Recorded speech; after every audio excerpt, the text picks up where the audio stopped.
The door is closed. There is no answer. You hear the shower being turned on somewhere inside. Still no answer. This door can only be opened with a key or from...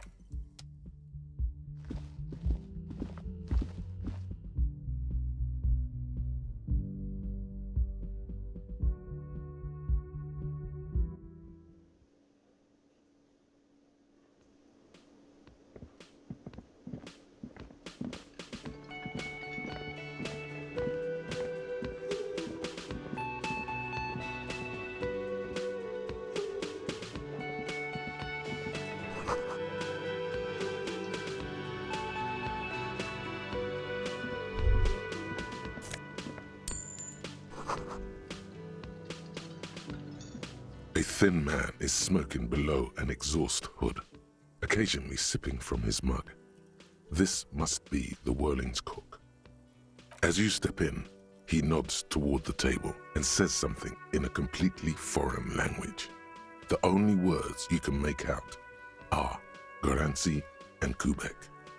Okay, it's definitely not his name. Whatever you do, please don't call him Garanzi Kubek. Please, it's not funny. The man puts his cup down and replies something, his left hand drawing arcs in the air. He smiles and bangs his ladle against each of his pots in turn. It's almost like music, especially with the sounds of assorted dishes boiling and simmering on the stove.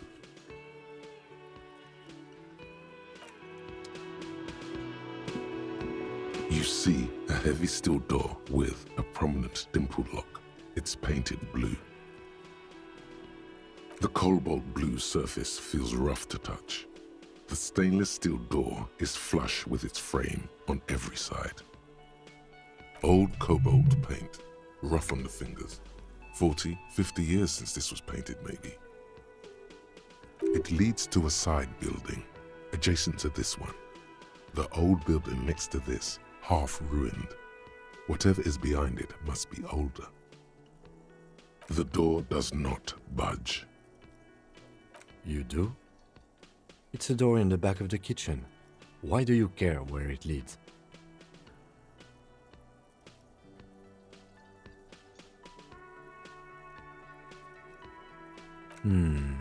Yes, I suppose it's worth seeing if we can get in. Just to be thorough, as a side investigation. Gart is the person to ask about this, the cafeteria manager.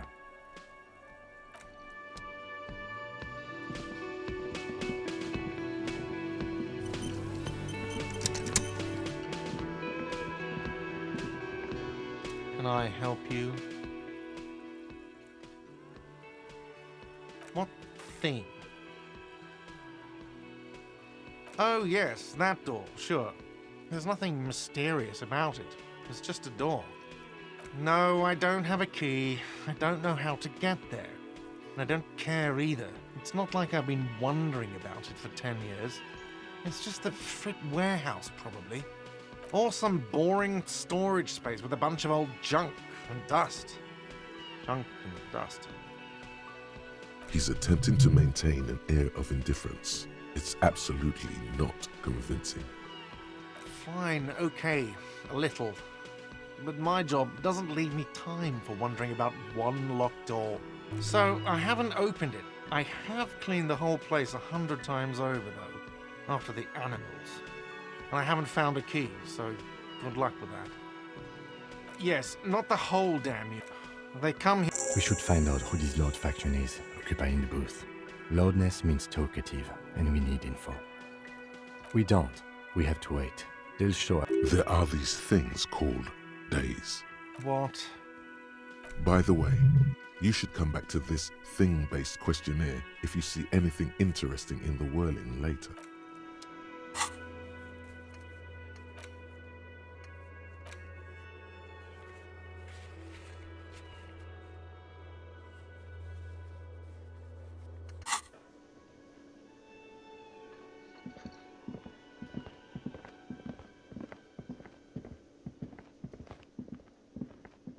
Hello again, sweetie.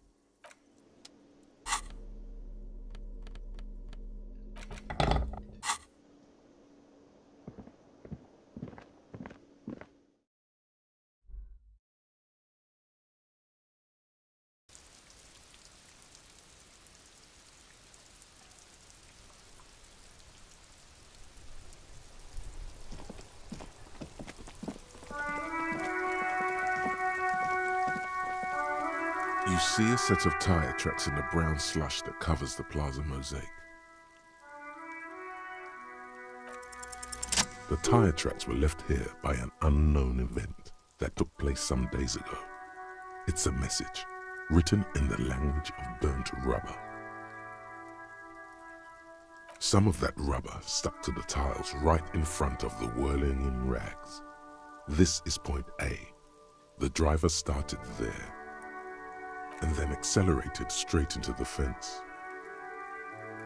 The driver proceeded to back out of the yard, barely stopping before hitting the adjacent building. Before heading south, must have been in a hurry. You are correct. This is a rather motor carriage-friendly city. I'm not sure. There are plenty of traffic accidents waiting to happen in Martinez. With a jam right here on the roundabout, I would keep them separate. You could follow the track south. There seems to be a canal there. See where they went, if you find the time.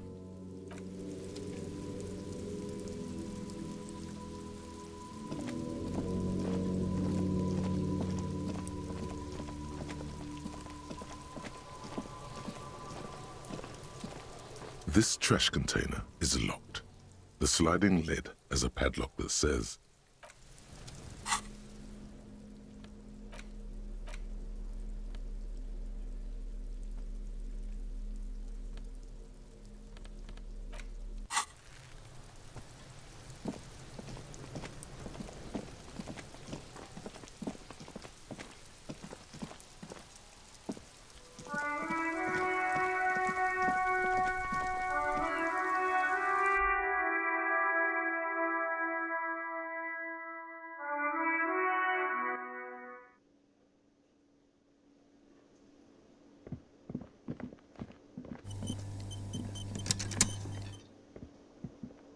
Can I help you?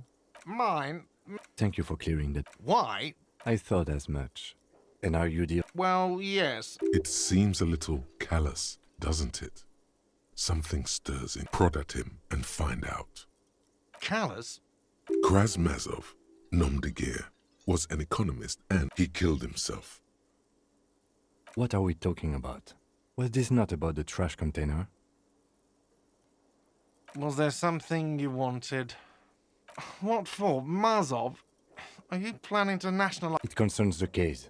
Please cooperate. Just bring them back once you're done, please. Absolutely. Absolutely. Your body is ready, sire. Another thing. Great. I love that. Yes. Another thing. Yes. Yes. Have you got it? A lot. A lot. For the room, drinks, and broken window. 100. Like what? Hey. Psst. Psst. Hey, you. Yes, you. Word on the street is you're ready to start building communism again. Yes, you're ready to start building communism again. You've built it before. They've built it before. Hasn't really worked out yet. But neither has love. Should we just stop building love, too? So, what about all that communism you've promised to build? Word on the street is you've woken up from 1,000 years of slumber. You keep saying things like, down with the bourgeoisie, eat the rich, sodomize the landowners, impale all people who have more than 25 real in their pocket, literally murder all human beings regardless of their political beliefs. That kind of stuff. Oh yes, the mask of ambivalence. Don't deny it. You're about to rip it off and reveal the monstrous seven-eyed lamb of global communism that would devour and masticate man. Everyone can see that. So tell me, do you have any questions before we fire up the big communism builder? Or do we get right down to it? Very well. I guess no one will build communism then. Tell the work no objections. It's mathematically impossible to achieve a classless society. Everyone knows this. Anyone? Anyone else? There's no one? There's no one. Okay then, lie down and let the water carry you downstream.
This trash container is locked.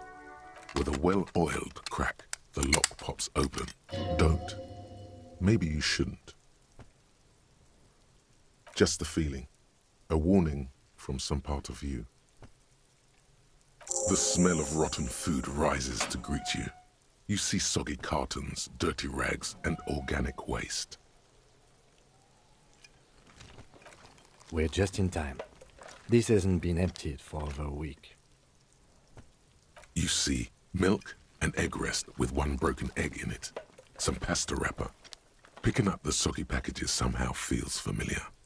You've done this before. The movements are recorded in your elbows, the methodology in your fingers. You're used to this. A box falls into pieces in your hands. Batiste Soleil cereal. There are plastic pasta packages below. And turbo noodles. Nothing of note, however. Among the threadbare kitchen towels, something catches your eye. A pair of denim trousers. As the legs of the slime-covered jeans begin to unspool from the garbage, a rank corpse smell fills the air.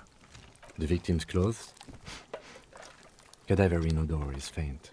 If these belong to the deceased, they were removed when he was still in the early stages of decay. Drop them in here, officer. Guitar-marked blue jeans. Pockets empty or emptied. He wore them with a belt, too, a white belt. The loops appear stretched, but the belt is missing. That's it. Do you see anything else in there? I have another bag here. Something slimy catches your eye. A drab, long-sleeved shirt, olive-colored, appears from the food waste, dripping with pus. This is a military-type overgarment. No label or serial number. This is the kind of rib-knit shirt that's worn over light armor to conceal it in an urban scenario. Anything more? The rest of the rags are just kitchen variety waste. A yellow old mug that catches your eye. But other than that... All right. We should go to Gart again and ask if he knows who put the clothes in the trash. It could be as simple as someone from the hostel cleaning the yard. Or that one. I'd advise against confronting that force. Not really. All we know is the victim's clothes are in the trash. The lid was locked and his establishment had the key. It's just a small loose thread. The lieutenant nods, then looks back into the trash container. It's just organic waste, cold and slimy on your hands. Apple and potato peels, mostly. Unidentified sludge, and the occasional chicken bone thrown in for good measure. But hey, what's this? A blue piece of plastic sticks out from the apple peels. It's shiny. Looks like the corner of something. They look badly damaged, but you can still make out forms and notes, written in a man's handwriting. Officer, is that your paperwork? Yes, it is. Look. This plastic has the RCM street grid on it. You've even got an autopsy form. If you don't mind me asking, how did this get in the trash?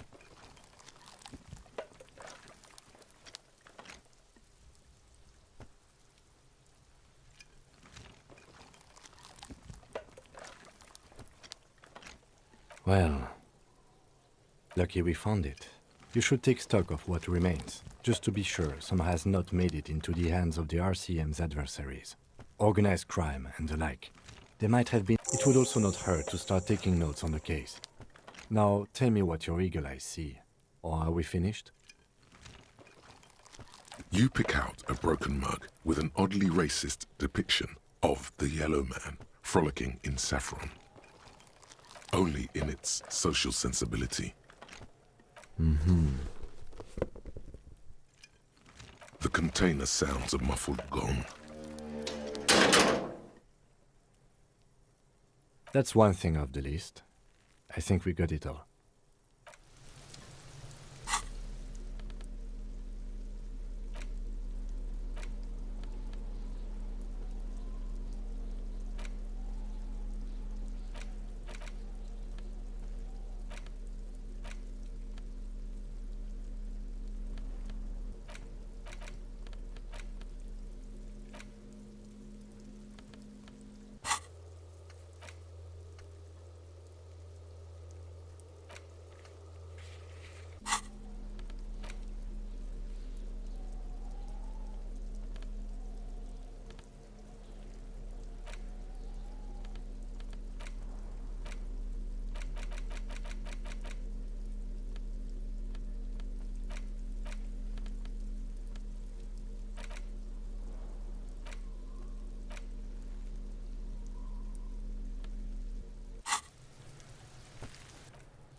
An old call box with a matrix of push buttons lists all the companies in the East Delta Commerce Center. All you hear is static, but no one answers the call.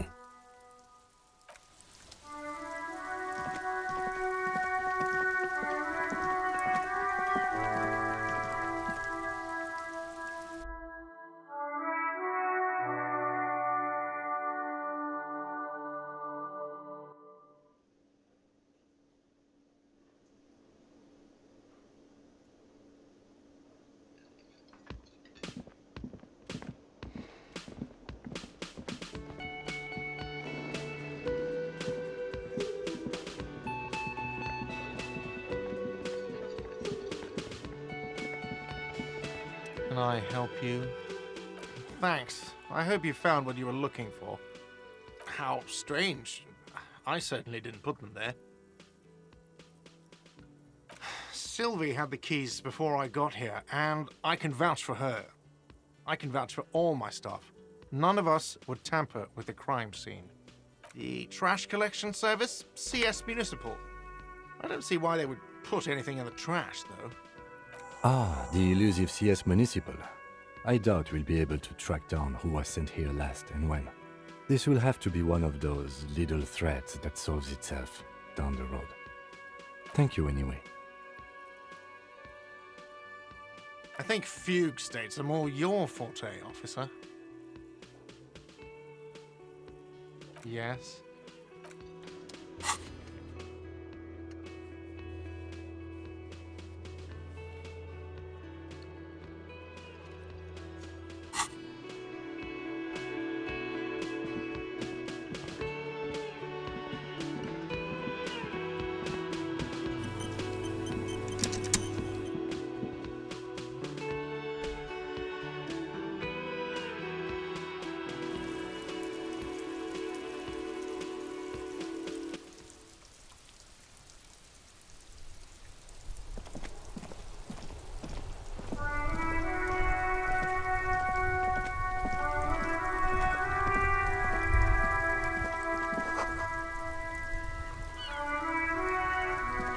The worn and beaten wooden planks of the bench do not look overly comforting.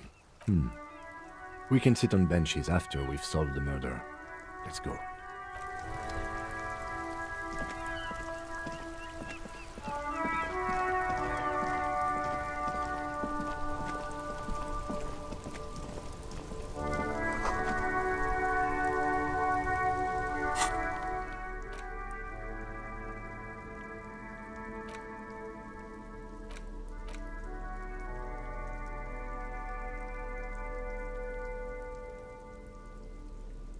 It's the ledger you found in the trash. A pitiful cabbage of white and yellow papers hanging from plastic board, barely held together by a metal clip. This sad display is made complete by the faint smell of urinal cleaner. There's a piece of toilet paper, or is it cleaning tissue? No, it's toilet paper, desperately sticking to the back of the blue plastic clipboard. It's a metaphor for you. It's just toilet paper sticking to the back of the plastic clipboard. You can take it off if you want. Still wet, the toilet paper peels off the plastic easily. All you have to do is shake it off with your finger and voila! The ledger now looks marginally better. An aluminium block runs the width of the board, biting down on the paperwork. Its crocodile teeth are the only thing keeping the papers together. A regular pencil, the tip worn down to nothing, has been attached to the clip. The surface is interrupted by a silvery sticker. It's rectangular, sparkling with iridescence. You don't know how you didn't notice it before. Looks like an official mark, made to be low visibility outside the right circumstances. What? That thing. It's a halogen watermark. We use it for adding information to RCM property. It depends. Aside from an anti-counterfeiting stamp, mine has my station number and address. The information varies by date of issue. Maybe yours will have how many cases you've solved. Any capable light with the right wavelength will do. All RCM vehicles have headlights designed to reveal halogen watermarks. Mine too. This means you can read the watermarks if you just turn the lights on. Okay. While a bunch of sodden papers sag from the clipboard in your hand, it's a sorry sight. They're not exactly white. They're yellowed in patches by sunlight and alcohol and covered in dense blue handwriting. Ink escapes into watercolor patterns, reaching its tendrils across entire pages. Once in a while, there's a red stamp that exclaims, "Case files commit to paper." The case files themselves are plenty. You count more than 100 sodden, crumpled up, earmarked pages falling apart in your hands. They appear to be sufficiently organized and extremely dense, if mostly illegible. Work, strife, poverty, the Jamrock Quarter. These are handwritten logs of investigations dating back to January 51, this year. The exact number is hard to estimate due to missing pages and an odd naming convention. But there are at least 20, maybe 30 cases undertaken, not completed, mind you. It's the middle of March. You have attempted 2 cases a week on average. What do you mean? Is that all?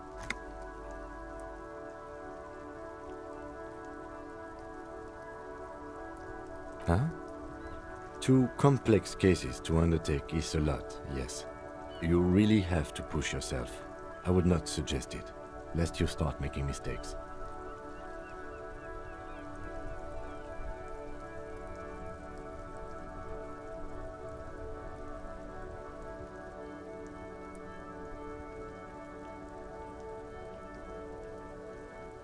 Two? That's a lot. I didn't mean to say you are making mistakes, by the way. That was presumptuous of me. It's okay. We all make mistakes. Like a fan of gills, the checkered papers dry in your hand.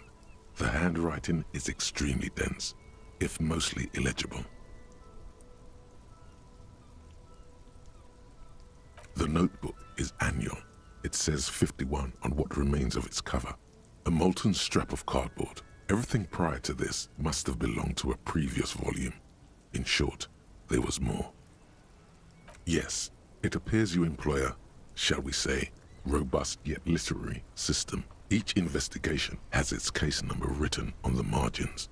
Yet, still more tellingly, most are accompanied by a name. A title, one might say even.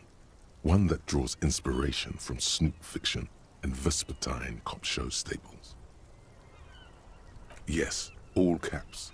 One is called The Next World Mural. Another, The Square Bullet Hole Murders. Another yet, The Unsolvable Case. Others appear more light-hearted. The guys on a couch in an unexpected location, and the murder at the hookah parlor. Even the rare article-free collapsing tenement. Murder features prominently throughout. It's going to take an effort to piece these case files together, but it can be done. Once you're done inspecting them up close. You mean the alphanumeric? Officer, precinct, time of arrival at the scene? Oh, you mean the titular? Yes, well, so do I. In our defense, almost everyone in the RCM does. It's a holdover from the early days of the RCM, right after the revolution, when the organization had little idea how to do things. It persists in an unofficial capacity. Officers use these titles to refer to their work among themselves. Again, in your defense, I seem to have named one the man with the hole in his head. That was a real person. His death was real. Still, I named it that, to amuse myself. I pray his loved ones never find out. Rail spiked through the head. He died. It was a workplace accident. There is, for precisely one more. 15 pages near the end remain untouched by the damage. The checkered grid forms a structure of passages, breaking the case into subtasks to accomplish. Once all the tasks are accomplished, the case is complete.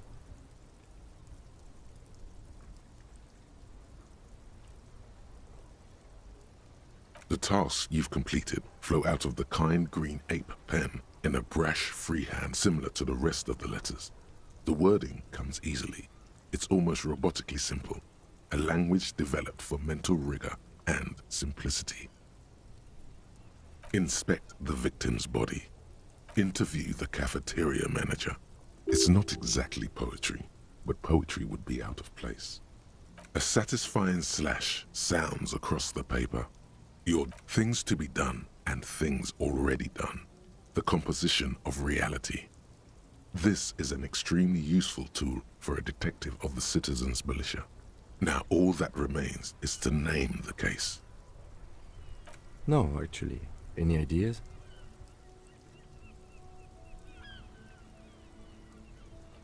Great. That's great. That's actually what I was thinking too. The Hanged Man. Good, strong name.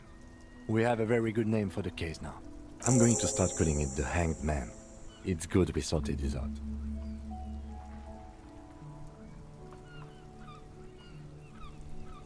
You don't exactly close them, so much as distance yourself from the smelly papers. They're a little further from your nose now. It's proving to be harder than expected. You just don't have the intellectual rigor to patch the quilt back together. Try again later.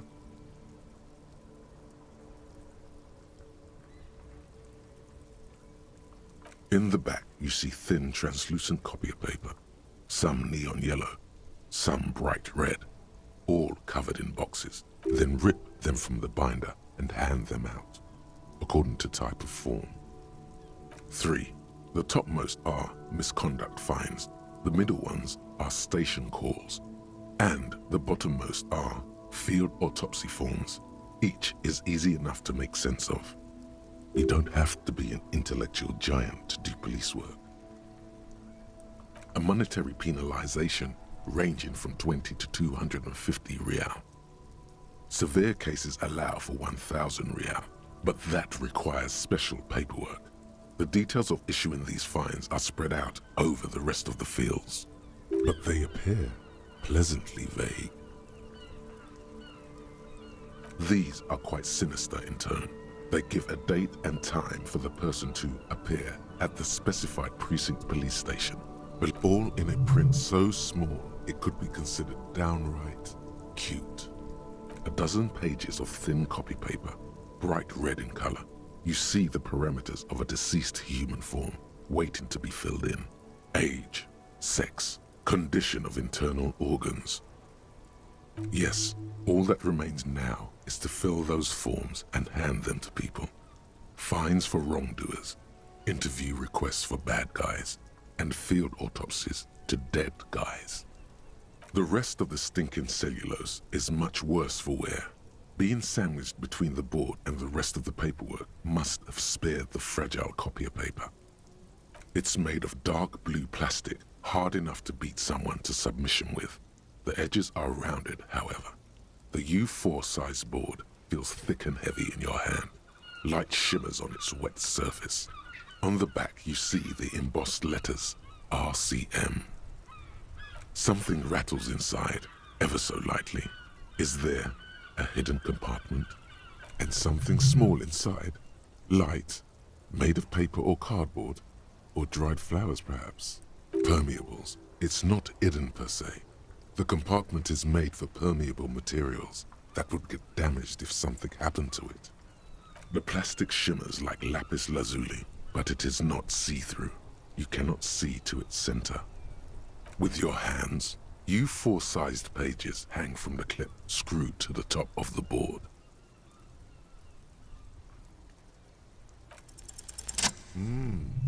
The two sides of the board appear slightly misaligned, like a drawer that's come off its slides.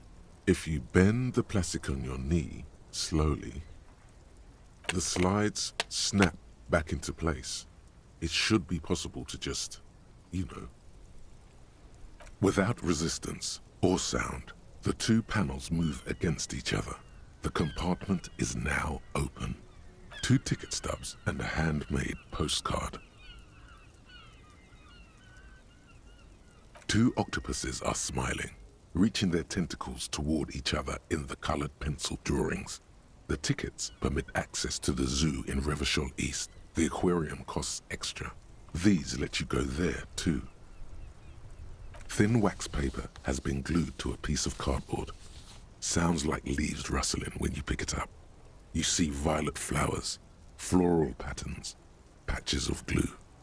It smells of chewing gum, apricot flavored. A touch of cinnamon, the end of summer. You think the label says tutti frutti. Familiar handwriting lines the inside of the card. Looped, round letters in a woman's hand. A young woman in her 20s. There is care, effort, and a smile, you think. Although that is not something you can read from someone's handwriting. Harry, it begins. You're already reading. I wanted to write you a letter so you can read it when you wake up. Maybe it will make you happy. Your hand shakes, holding the card. Every morning when I step out and you're asleep behind me, it says, I find a little piece of sadness in me. I carry it in my chest, down Voyager Road. Every step I take, it grows. By the time I reach the fuel station, it has filled me entirely. I step onto the light rail and look back. Sparks fall from the bow collector. I know it will be like this until late afternoon, when I get off the 42 and walk back to you. You. Every step I take will get lighter. It almost makes me run. Sometimes I do. I can't believe I met you. I can't believe the happiness I feel with you. You have a vast, vast soul, and I will always, always, always come back to it. Kisses, kisses, kisses. You feel the air sucked out of your lungs and the blood sucked out of your head. Everything around you gets dark. Small white dots appear. You feel the ledger slip from your hand. No, hold on. To what? There's nothing. Detective, is everything all right?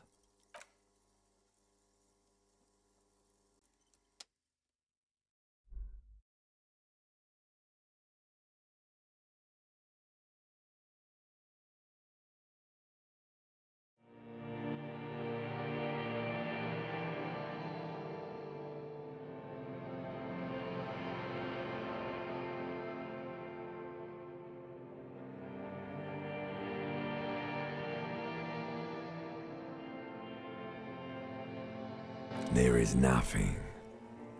Again. Nothing sad, brother. No treachery, just blackout. Well, almost nothing. There is the ground below you, that's still there.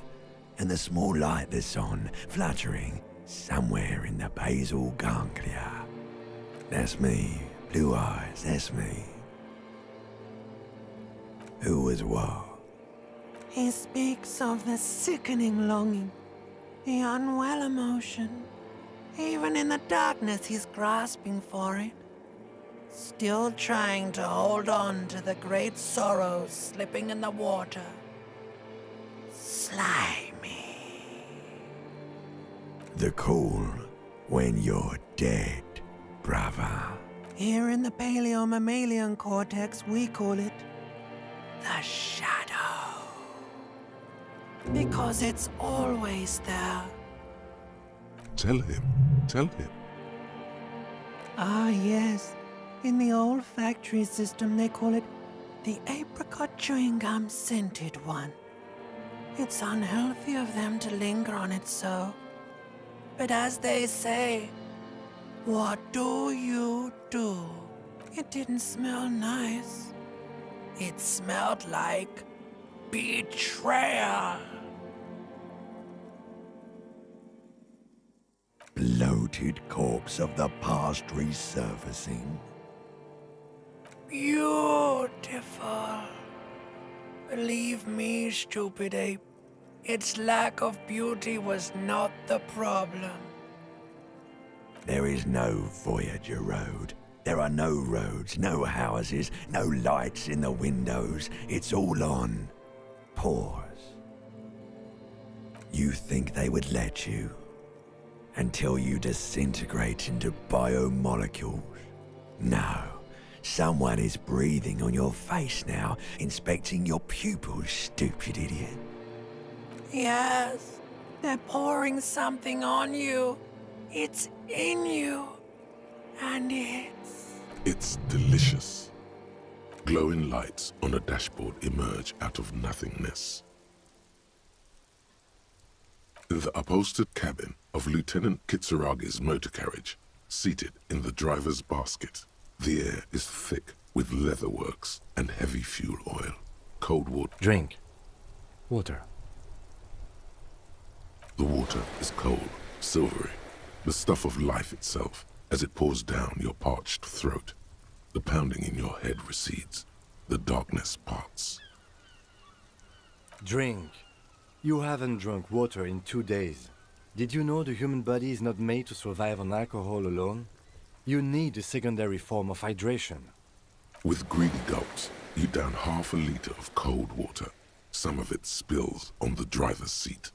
The lieutenant pays no heed to it. What happened?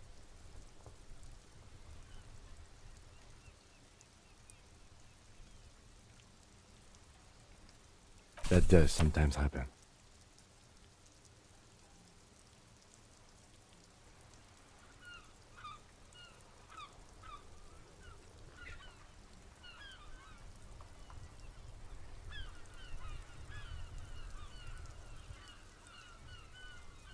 He replies with such understanding, it's as if the burnt-out ruins of the past were an occupational hazard. Athlete's foot for cops. You dropped these. Are you okay to proceed? Good.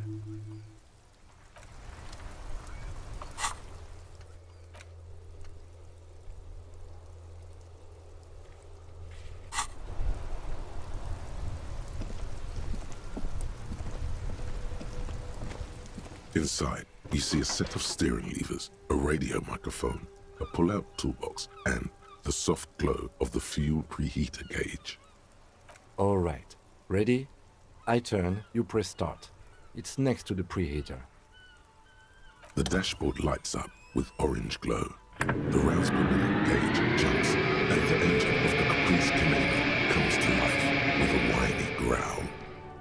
Like a leopard waking from its sleep, yawning and roaring at the same time.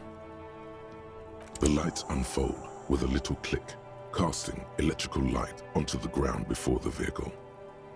There you go. I'll turn them.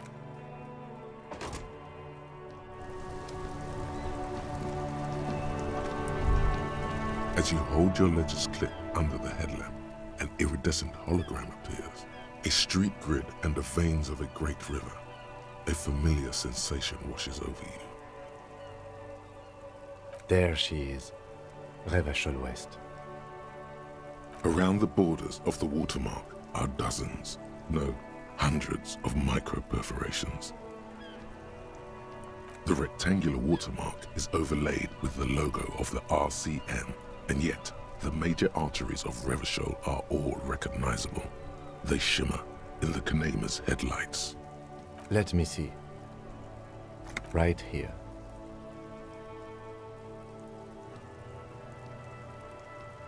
No, it does not. There are many of them, and they are divided into 3 separate rows. The first row has 18 dots. The next is the longest. It runs all the way around the border, and then some. You count 216 perforations. Considering that nice, large number, a wave of pride washes over you. Though you can't say why, precisely. The last row has 3 perforations. That's it. Those are perforations. They represent your record as an officer of the RCM. They are your statistics, as it were. I should have guessed you'd keep a record. Officers often do. Let's take a look. Alpha male officers who are proud of their numbers often do. It's meant. The first row represents your years of service. 18 years.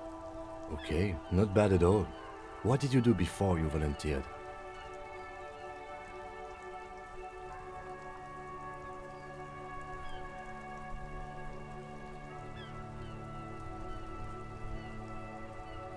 Fair point. Let's move on, shall we? This next row, the one that wraps all the way around, is your number of closed cases. Closed is good. It means finished. You've got, let's see, wow, more than 200. It's quite a lot, even for someone who's been on the force for nearly 2 decades. Usually, clearing more than 10 cases a year puts you in the 90th percentile of all RCM officers. Call it what you want. You were a valuable member of your precinct. Now, let's look at the last row. Right. Those are your confirmed kills. You've got precisely 3 perforations there. For an RCM officer, especially Precinct 41, which is in the Jamrock quarter, it's rather tame. I mean that in a good way. There are certain officers who treat their kills like some kind of ghoulish game. If they do happen to solve a case, it's usually by accident. But it seems as though you are, or at least were, one of the good ones. So we have that to be thankful for. Yes. Everyone has their own method of coping, some more effective or self-destructive than others. Personally, I find it helps to keep up a few hobbies. Oh, this and that. Let's not get into it now. Why not gardening? You've already got the yellow gloves. The lieutenant nods. Right. I'll go turn off the lights.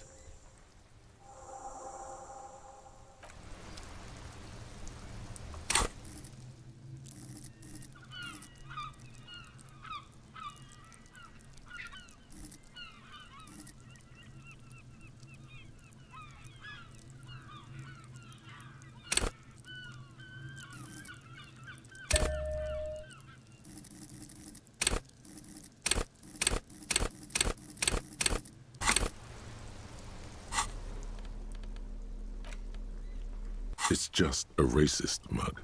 What's there to read here? Not much. Oh boy, here we go. What are you going to say about a broken, tossed-away mug that you dug out of the garbage?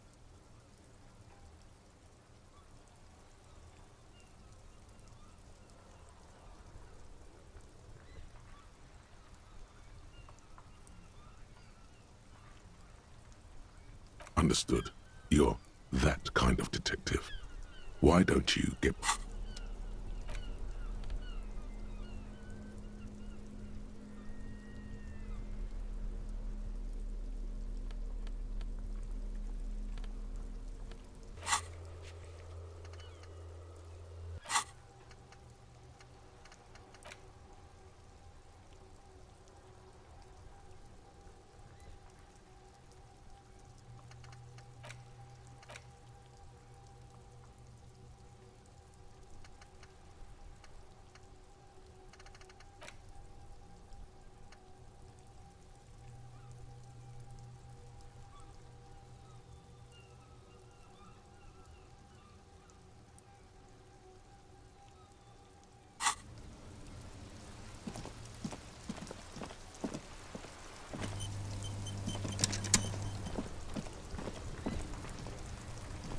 Now it's turning into a kind of a snow limbo, man.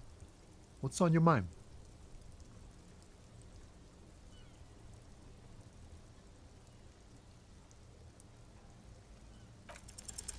Ease into it. Don't go too far. This scene, I'm okay, man. maybe the full-on...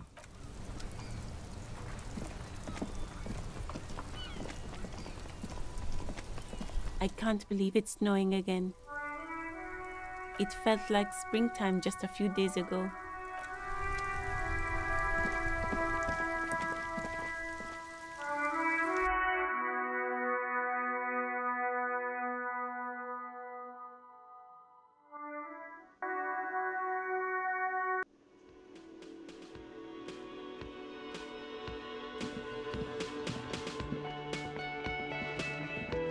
The worker is in a deep slumber.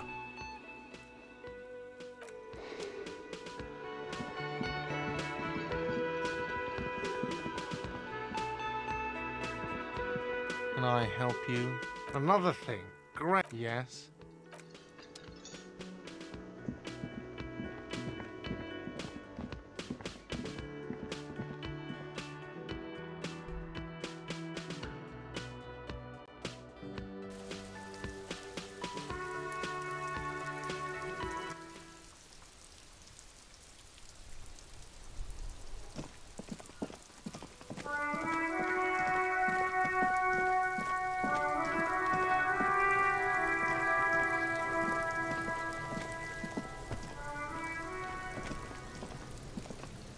Fuck does Kuno care?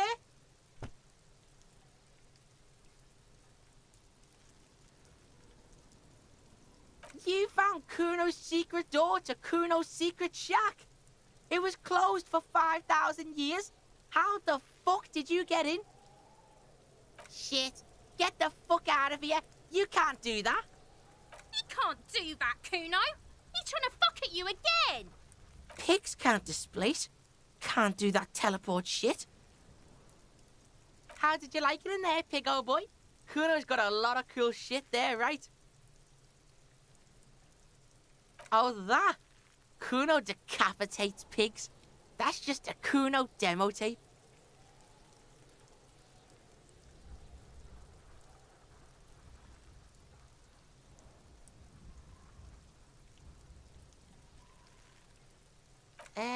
Yeah, to the both of you, watch your ass in Kuno's town, or Kuno's gonna fuck your head off.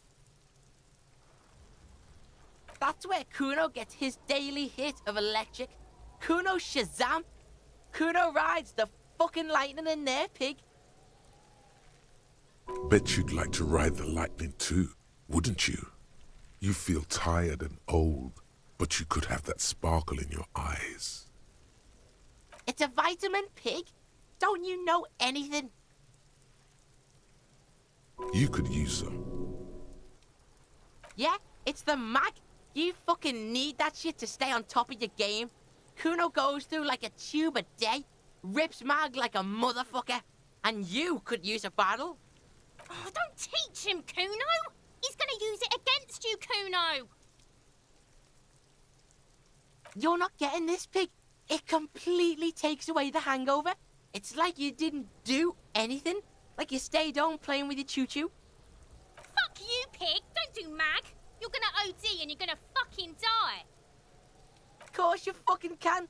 How do you think Kuno made all the docky boys his gimps? Just got a fly pig. Not for you, pig.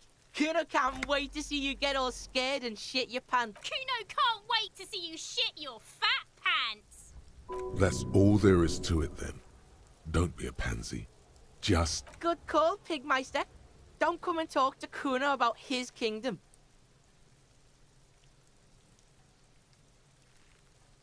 Yeah, the kingdom of Kuno. The fuck do you want with it?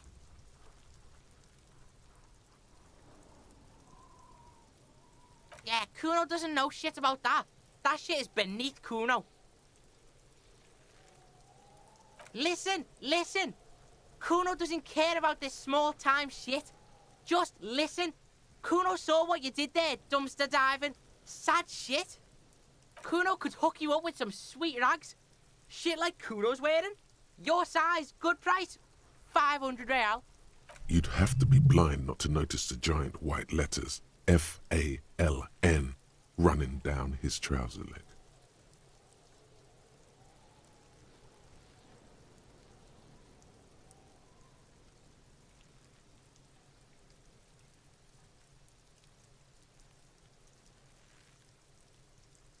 Whatever.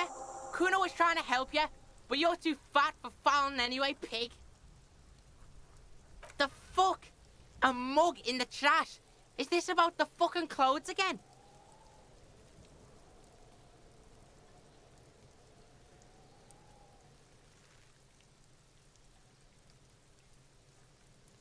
Yeah, Kuno sees where this is going. Kuno's got that fast brain. You saying you pigs are after the mug fucker? 'Cause he's the clothes fucker? I can't hear you, Kuno. Speak louder, Kuno.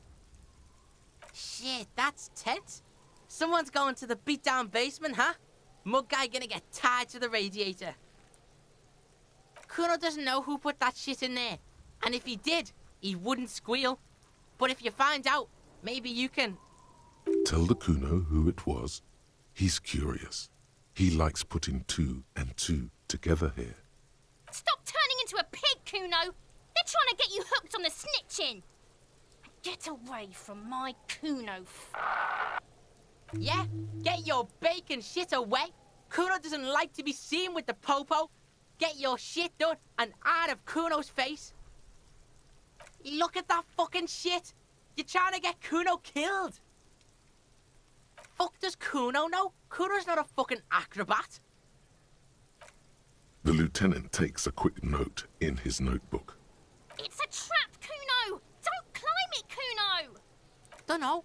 Kiptas gardener used to work there. Kipt is a pejorative term used to describe people of South Seminese or Areopagite descent. It used to be a common first name among the Areopagites of Ilmara. Not so much anymore. Look, Kuno doesn't explain shit. Kuno just says shit. Yeah, her. What was she doing in the greenhouse in March anyway? What kind of gardening is done in March? Fish is sometimes used to fertilize the soil a few weeks before planting something. Maybe she was preparing the garden beds. Yes, it seems suspicious. You don't like things being like that. Yeah, whatever. Kuno doesn't give a shit. The fuck about it? Your test... Get lost,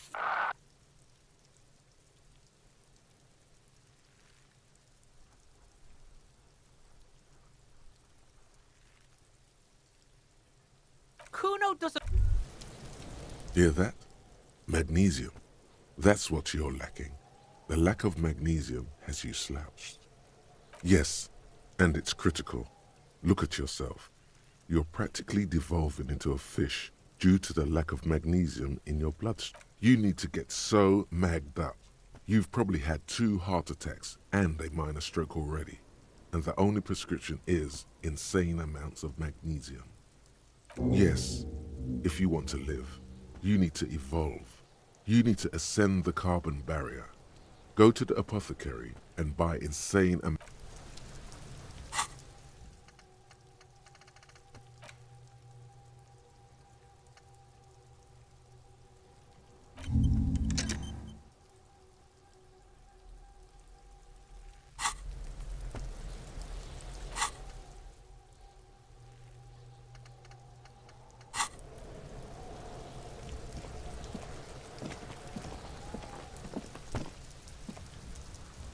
know, the pig's getting pretty close to me. Come to snuff my shit out, I think.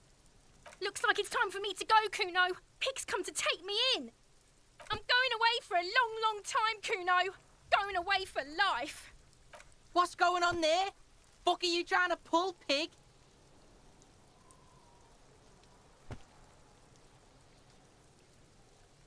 I come from the woods, good Davidu. You don't want to go there with me. You don't want to see what I've seen. Don't be traumatizing her. Get the fuck out of here.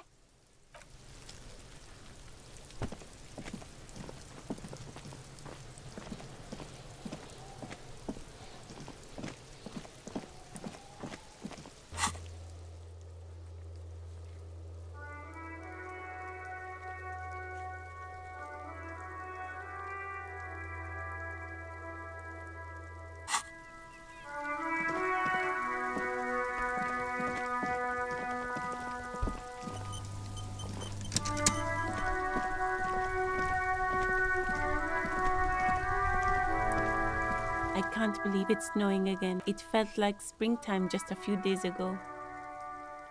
Well, this might be the last snow we get. At least I hope so. Snow has nutrients in it. Helps everything green up in the spring. At least that's what my grandma always told me. Yes, think about the cute grandma, not the weird snow. Stop looking at her. Look around. What do you see? That's right. And the canal, the bookstore, the harbour gates. This is a great vantage point for keeping an eye on you. No, of course not. I don't understand what this is about. The kid did this, right? The red-haired rat? Can't say a sentence without or kipped. He's always giving me trouble. Maybe you shouldn't be. I mean, you do your job, but that... You've been resting here for quite a while, haven't you? Yes, I'm tired. I understand. The RCM isn't welcome here, and the locals want to keep an eye on us. There's silence, the smallest of smiles. That's okay, miss. Do what you have to do. I think we're done here. Let's go.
Life doesn't need to be a struggle.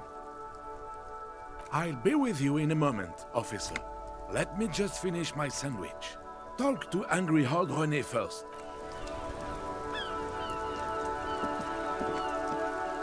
Have you no shame? Whining about your back every time you bring out the measuring tape. René, you're a man with a fork in a world of soup. Please, let's just try to enjoy the game, all right? I'm trying to, but you keep breaking my concentration. You're old. I can see that. We're both old. Now stop grabbing your ass like it's a girl. These manly men are playing balls. This is a ball game. Grab a ball and play it. Don't ask questions. Shoot first. Ask questions never.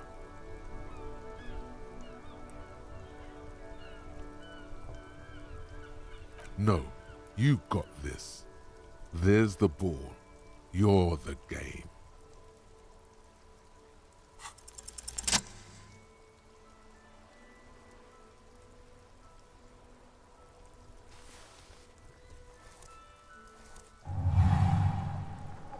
You are immediately surprised by the ball's lack of weight. No matter, you'll make it work. The cold metal ball is surprisingly smooth against your neck. It has a pattern on it, probably a sponsored ball. Yours would only be covered with bumps of learning and scars of victory. Already your muscles are adjusting to the weight, the nervous system calibrating, until you and the ball have merged into a single entity.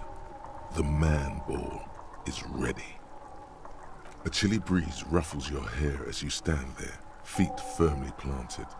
All sounds, smells, even the wind, everything fades until the only thing left is the union of man and ball. An embodiment of pure motion, a fine-tuned locomotor running at maximum efficiency.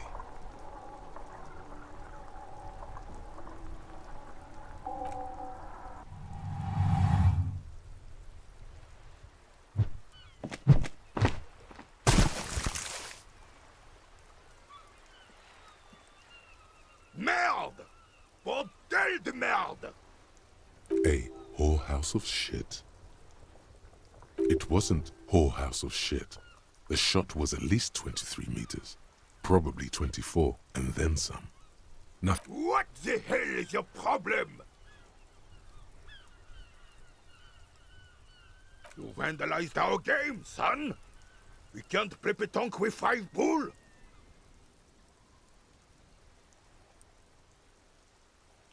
Well, it damn well isn't. It's pétanque. You ruined a pétanque game. We want our bull back. Take it easy, René. This is just a misunderstanding, isn't it, officer? No harm done. Of course there's harm done, you orange slug. You owe us a goddamn bull.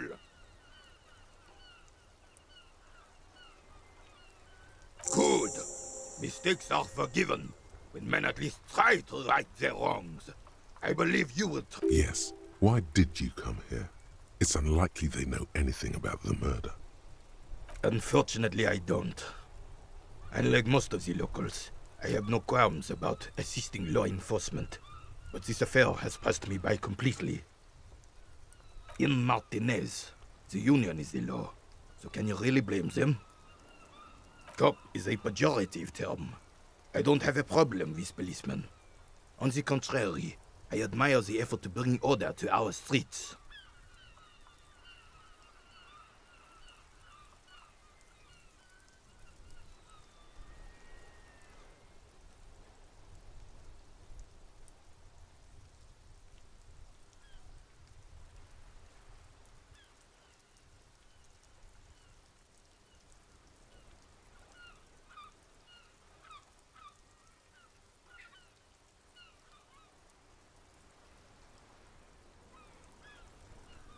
He doesn't know about the crime.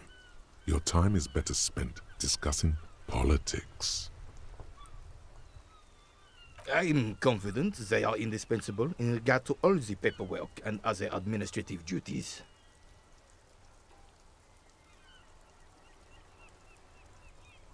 No man can afford to turn his eyes to the horizon if his rear isn't secured.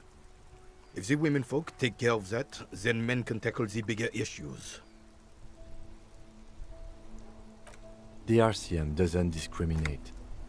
women are held to the same standards as men, and as reflected in the quarterly statistics, are equally effective in their jobs. Unlike men, they also have to deal with the very same mentality you two are displaying right now. If it weren't for this, they would outperform us. I'm glad at least some people keep a level head in these turbulent times. Yes, the terrain here provides an interesting variety to a familiar game. No, it was left by heavy artillery fire. Why what?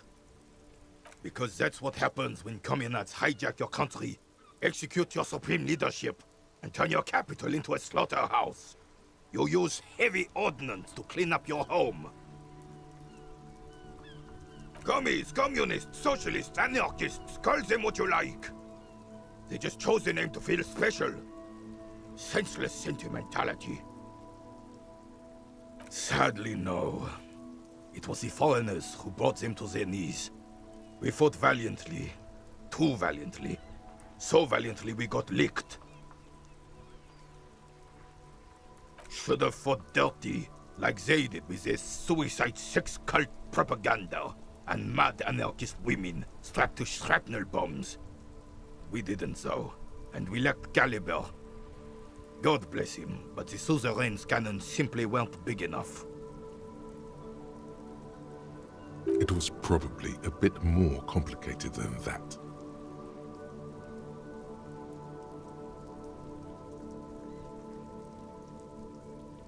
Because this place is a damn beachhead. Had to soften the commies up first. Yes, the military coordinated amphibious landing to take back Revachol. Martinez was used as one of the 3 footholds in Revachol during Operation Deathblow in 08. The other 2 are off in Stella Maris and the Delta. This here is Blood Ground, where coalition boots first made landfall and cleaned those rabid dogs out. Most likely, we're playing pétanque on their mangled corpses. Blood ground. You got old René going there. Like he isn't hungry enough already. Don't get me wrong, officer. I hate those foreign dogs, but the enemy of my enemy and all that. They're the lesser evil. Damn right, son. They laid the fire of hell on the city before they stormed it. And it worked, too. The rest of the city got cleaned up, but Martinez they keep as a monument. And now the Union Socialists are practically running the place. Well, it's your own damn fault. You, we, the coalition, Revachol, whoever you want to blame, never finished the job. Officially, the party never surrendered. Of course they still hold influence. You don't even begin to truly understand the players of the table, let alone the specific circumstances surrounding the... What do you think? Thinking men have opinions on these things. Present one.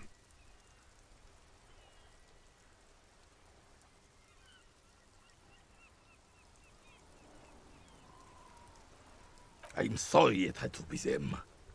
After 8 years of fighting those hyenas, boiling cats for food and drinking piss in the mountains, I would have preferred if the Right Honorable King Guillaume returned through Revachol, or even if that damn clan Frisel had risen from the grave and led us. Sadly, that was not the case.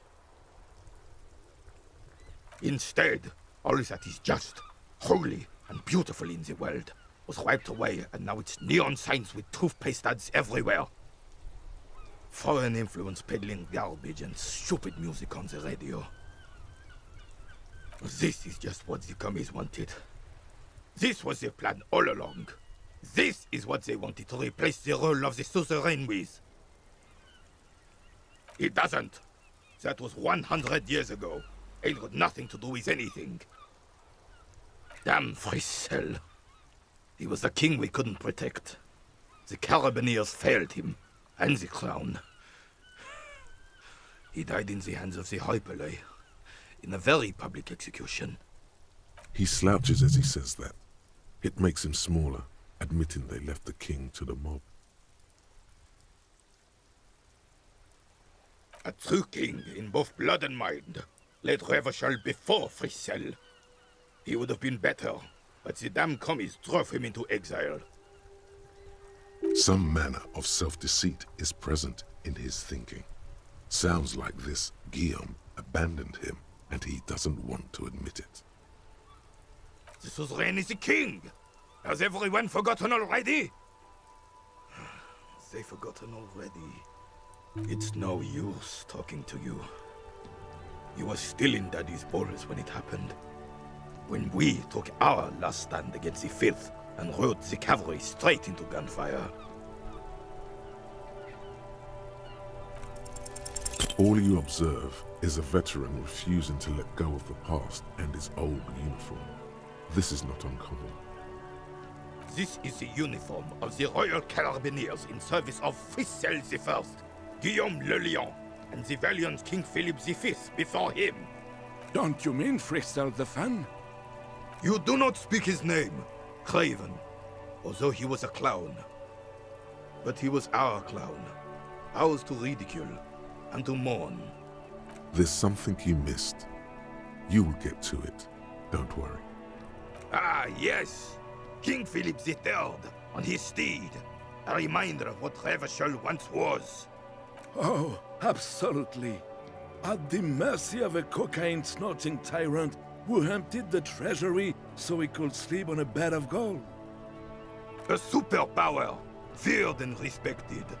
A testament to what this country can be under the leadership of a true king. Someone who knows how to rule. Decisively, without fear of offending the sensibilities of the frail and weak-minded among his subjects. This is something the insurgents never understood.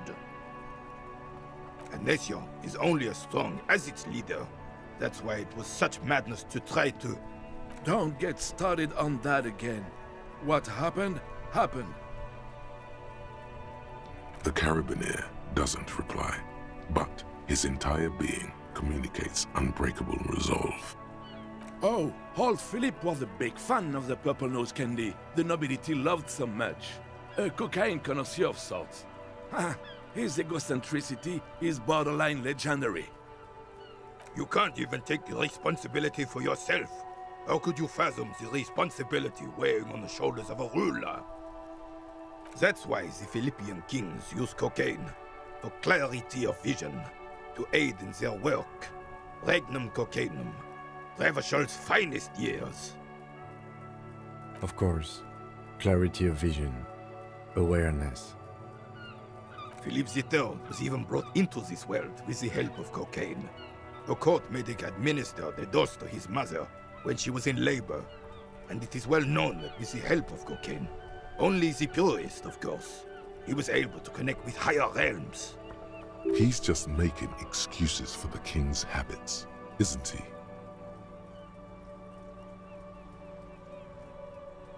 From what I've seen of the officers of the RCM... But I don't want to get into a debate about drug policies. Right.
dented yellow mailbox greets you with it.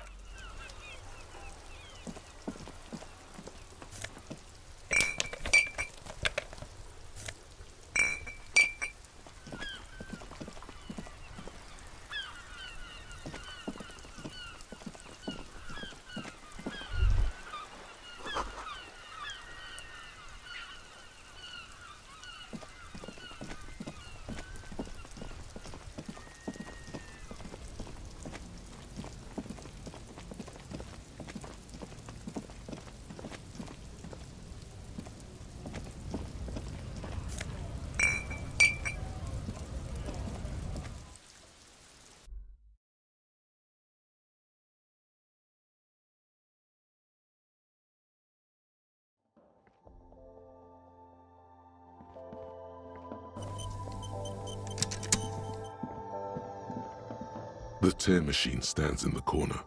A sign says, 1 bottle. Your bottles clunk into the machine, and the money appears with a satisfying jingle.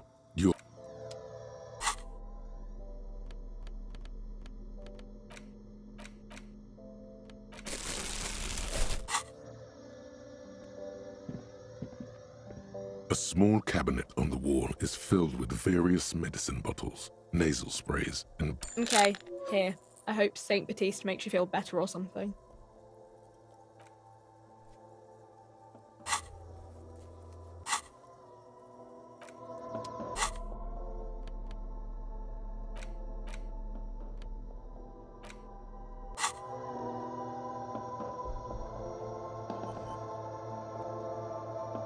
A small cabinet on the wall. Okay, here.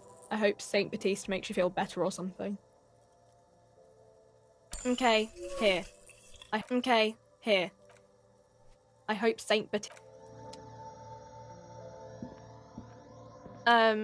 Is this about the questions again? Because I don't really know anything. A warehouse? I don't know. Maybe. I don't really care what Frit does. She looks up from under her brow. Fine. Frit doesn't have a warehouse. Just a little back room here. Okay?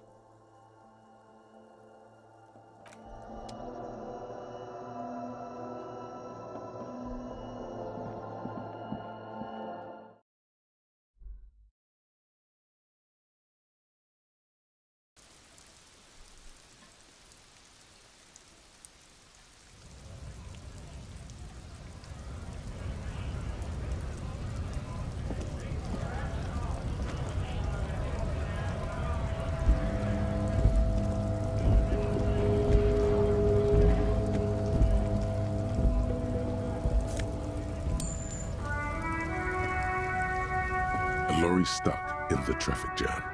This big, heavy Grad-made machine is well kept for such an old machine. The windows are clear. They've been recently washed. You can see a lorryman's cabin with personal belongings, stickers, insignia. The driver has adorned his space with a substantial collection of peculiar paraphernalia. Proclamations about honor, strength, and purity are glued to various panels. A large metal pendant hangs from the rear view mirror. The pendant features a sun crown with wavy rays. It is the seal of Royalist era Revachol. The back end of the cabin has a small perch to sleep, large ashtrays. There are several suns and wheels sewn into the curtains. A book with ragged edges catches your notice. The front cover features a large, muscular man. The title reads, Man from Eamdal in the Lost City of the Pygmies. Racist nationalist paraphernalia. Not unusual in this part of town. This is our guy. Likely, yes. This guy's proud of who he is. Drapes it all over his machine. There he is, in front of Rita, smoking nervously, hoping it's over.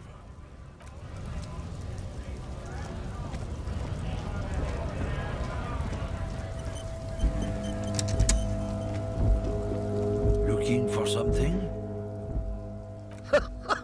Oh man, that's great. Look at that guy go. Haven't seen anything that funny in a while. God damn. Thanks for that, but no, it's not mine. He doesn't live in Martinez.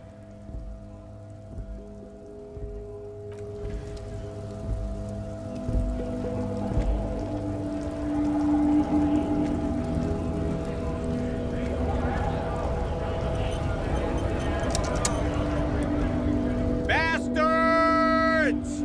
We have a right to work!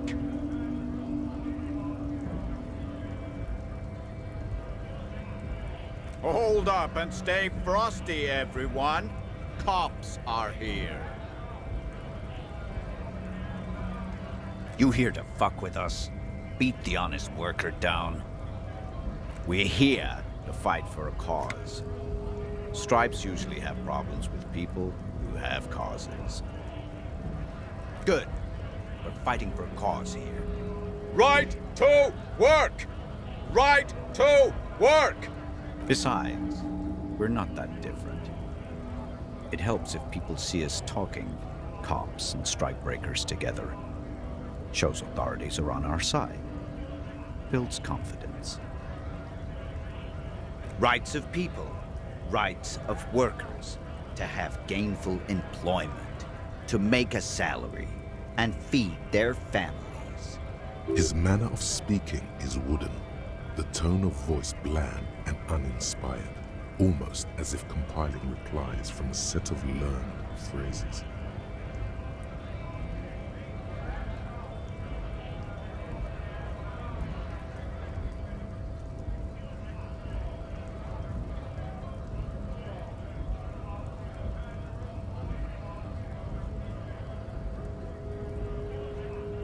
Might be time. Don't let the fat bastards tread on you. Cops tend to side with the higher-ups, but you're essentially still workers. I don't trust cops, but I can see you understand the Right to work! Right to work! Maybe you should ask them the questions, like why we're not allowed to make a living here. Shame on you! We have families to feed, you piece of shit. So do we, Scott.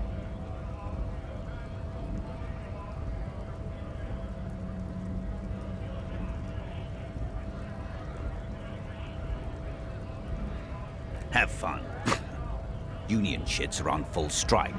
Don't think they're going to let you through the gates. I'm trying to meet their fat boss. I know nothing about a murder. Wouldn't put it past these harbor bugs. They'd do anything to stay alive. Right to work! It's shameful. Cops doing nothing. You should bring backup. Open up the gates for us. Blockading gainful employment for workers is a crime. Why not? I see numerous reasons not to pick a side in this local matter. Pity. Let us work! When a bunch of ungrateful, lazy cockroaches can't get their act together, decide to block honest work for other people. Beats me. They mumble nonsense about boardrooms and workers' rights, while we have the right to work! There's something odd in the way he carries himself. His set of clothing looks vaguely mismatched. The different pieces of the attire seem ill-fitting. His shirt is far too small and an unpleasantly tight fit, while the overalls, held up by a belt, seem to fit a man with much more corpulence. He ignores your question, choosing instead to turn to the emaciated workers, raising both fists in the air. The clothes are obviously not his. Silence is the answer. There's something off here, but he won't say what. honest men and women with rights to work, to be useful, not toys for corporate interests. We came here to help the harbor run smoothly in time of crisis. If union fucks don't want work, they ought to let in those who do want work. I have a question. Why do all these men follow your leadership? You think they follow because I'm big and loud? No. They follow the rules of the market, the rules of the economy, because they were given a job to do! You've been talking to him for quite a while now. Something is off with this guy. Ask him where he's from. What's it to you?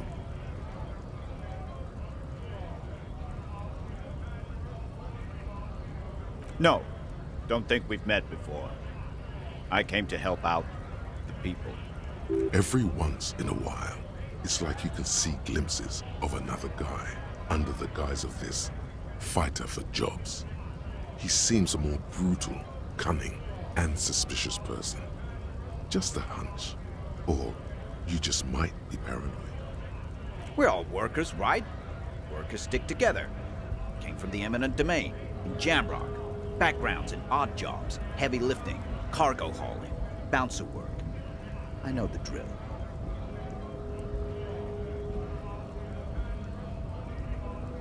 Worked at Territorial. Ring a bell? We're done here. I have a strike to break.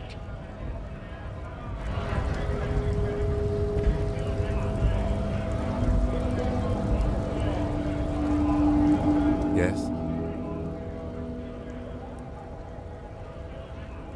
Me? I don't see how my life is pertinent to the investigation. That's a fair point. All right, for the good of the investigation, what do you want to know? That's correct.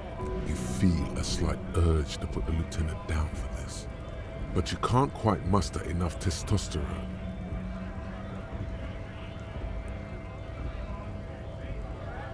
I guess you don't need glasses.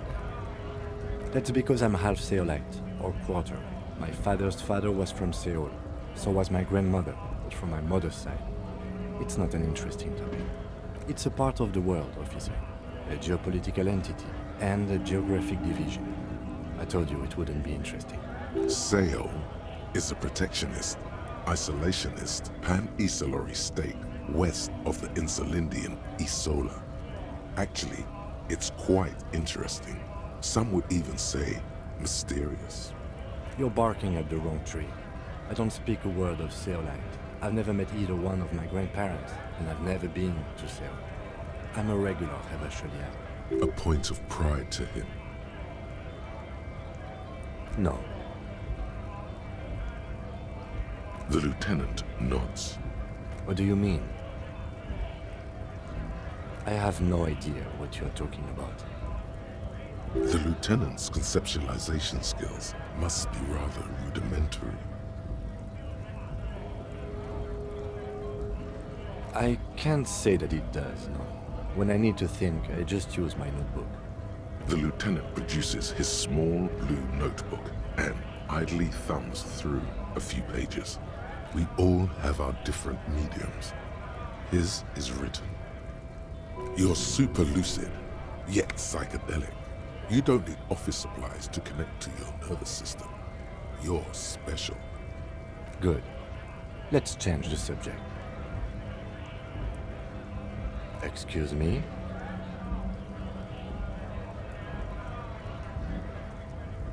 You have a distinctive way of walking. If I were to walk in front of you, we would surely collide. I hope you don't take this the wrong way. It's just a collegial observation. In the 57th, we call it the Jamrock Shuffle. Officers from Jamrock's 41st Precinct tend to move a bit erratically. They say it's a scene-clearing technique developed by one of your lieutenants for gathering evidence. It's erratic, yet thorough. Yes, but containers contain things, shiny things. They're interesting. I don't know. Containers contain, I guess. I'm making a... What do you want to know? No, it's not a particularly mysterious case. The deceased is a security guard for a corporation involved in a labor dispute. It doesn't take a DeLorean polymath to put the pieces together. I just don't see the case getting more mysterious than that.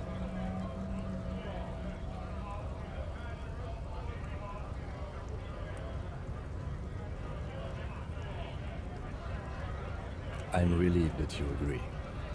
Anyhow, let's get back to the case. Was there anything else? Maybe you can tell me what you do know to help me narrow it down a bit? Then you are not that far behind, actually. Do you want me to brief you?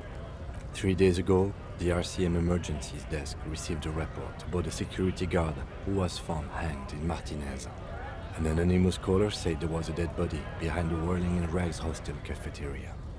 The cadaver had been there for 4 days. No one had come to investigate. During that time, the victim had been stripped of his belongings. The caller did not identify him, but used the word lynching. There is an ongoing labor dispute between the local dock workers and the logistics company Wild Pines. I was told we should approach the death as part of a security guard or worker of some sort hired by Wild Pines. This was just hearsay from Martinez, of course. We need to find... They didn't identify themselves in any way. The tone was muffled using a device of some sort. The desk could identify neither the caller's age nor sex. There's a strong prejudice against involving the RCM in what's seen as union matters. The dock workers' union is the de facto police in Martinez. Now it appears they've started executing too. We cannot allow that.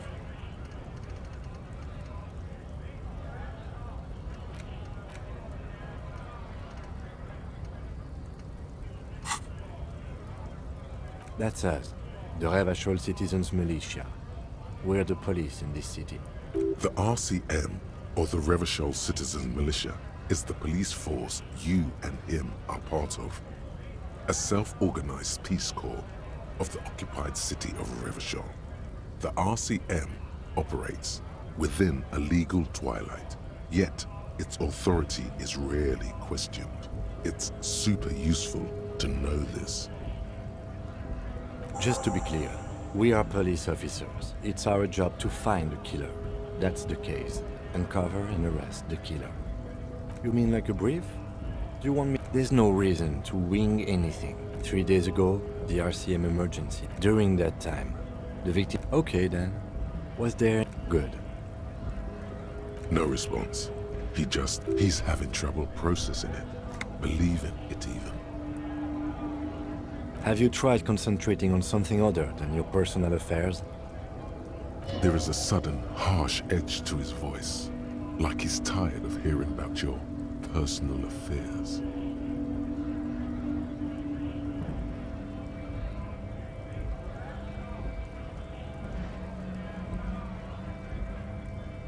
Fine. We should get through this day first. Off hours begin at 9 p.m. If you're still having trouble then, I can give you an orientation. Really? You look fine to me.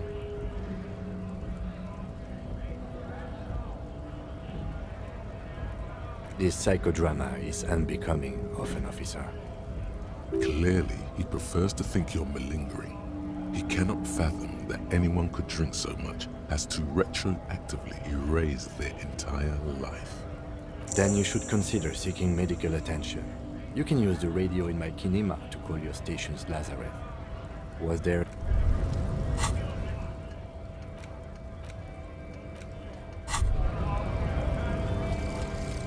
Magnesium-based life form. We tell them, hell no. You're about to become a magnesium-based life form. The age of the primitive carbon man is done. No longer must mankind rely on slow-working background radiation to take us further into our genetic destiny. This is the era of guided evolution, and magnesium is the key. You are the first of your species, the next step in human evolution. An advanced magnesium proto-man who mags it up, drinks it down, and sniffs it sideways.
You should pick that fat, juicy cigarette butt from the tray, light it up, and smoke the living shit out of it.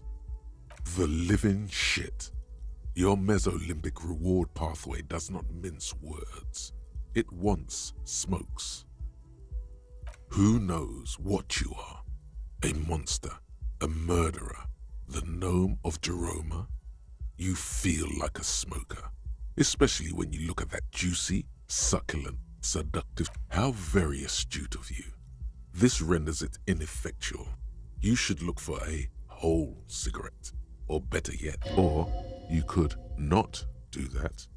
No one is making you.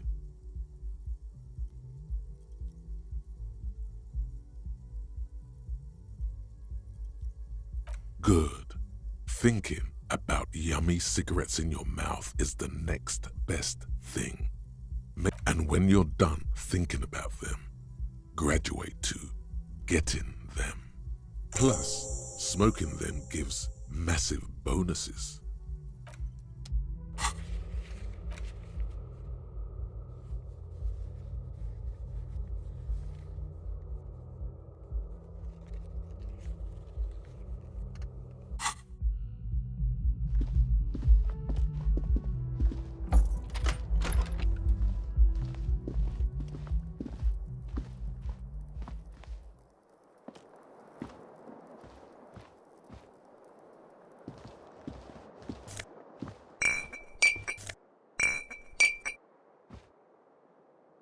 The bed is cold.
A crumpled billboard reading, Samaran butter soaks in the canal. Two ugly lines mar the bright countenance of the blonde boy depicted. The sign billboard has fallen on the waterlock, keeping it open, and thus out of order. Whatever it is, the boy on the billboard seems very happy about it. Goat milk butter. The Samaran terrain makes it easier to raise goats than cows, and the local goat farmers produce high-quality meat and dairy staples that add variety to other nations' diets. It's an acquired taste. Just some tasteless advertising at the bottom of a canal. No use rubbernecking.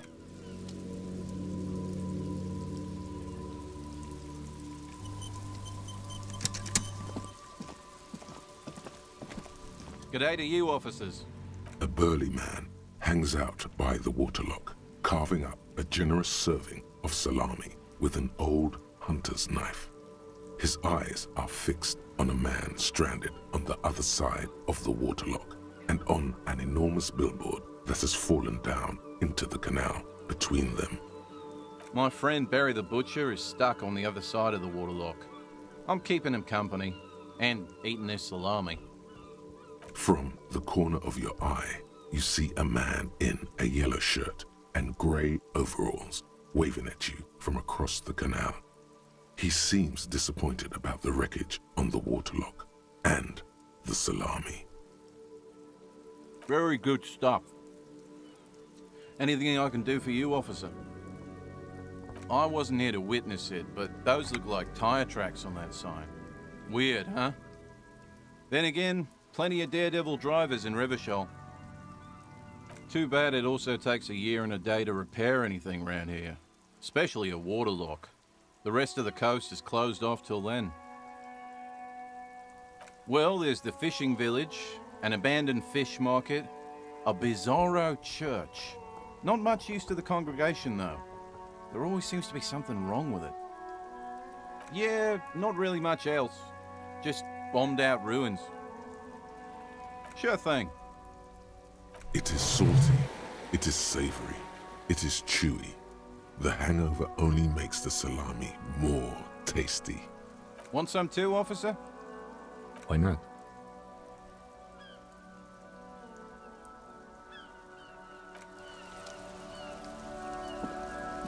A couple of indicator lights are missing from this control panel. Loose wires dangle from the now vacant holes. In the middle is a lever. Beneath it, a small metal plaque. This panel usually closes the waterlock, turning it into a bridge that lets you cross the canal. But there's a crashed salmon and butter sign in the way. Pulling the lever probably won't do anything. You pull the lever all the way up until the metal clicks against the contact pins. You hear a soft clunk. Then, nothing happens. Nothing happens. A cold gust of wind blowing in from the sea. A spring brings the lever back to its original position. You still need to close the waterlock to get across the canal. Some other way. Wasn't there a sign over there saying functionality will be restored on Wednesday morning?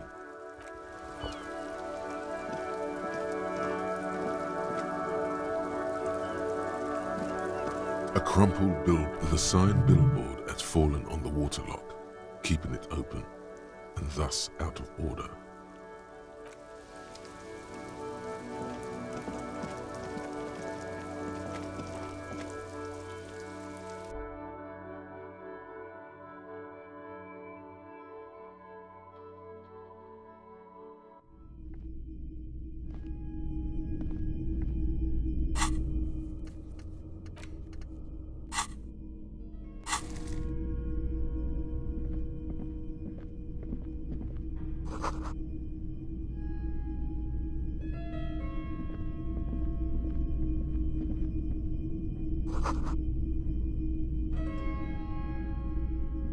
Wow, a very large red t-shirt with an impressive print stands out. Oh yeah, the print depicts a muscled man striding toward you, a giant sword in each hand, encircled by burning embers.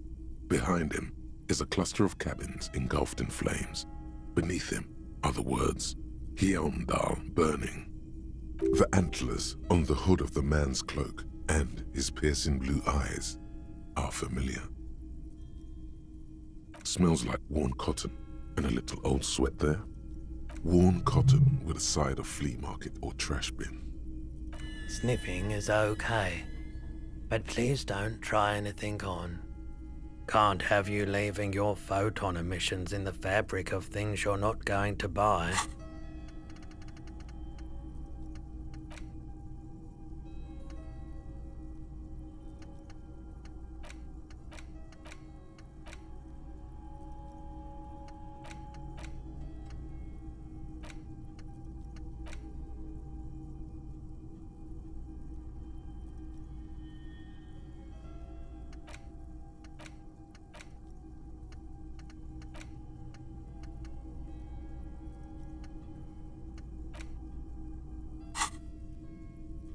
It's the man from Hjelmdal.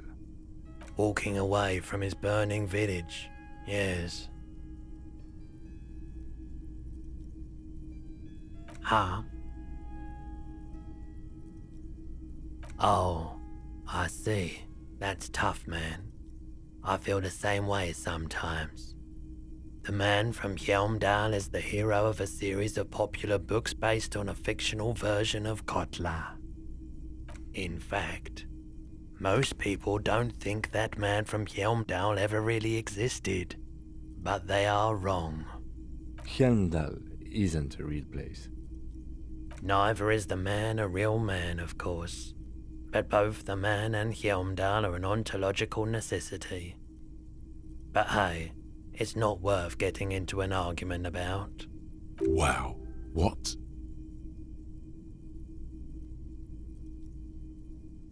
I mean, even if the man from Helmdal didn't exist before the adventure novels, the stories have made it so that he has. It's simple, really. Okay. You sound skeptical. It's not that complicated. All that's required is a more robust understanding of cause and effect.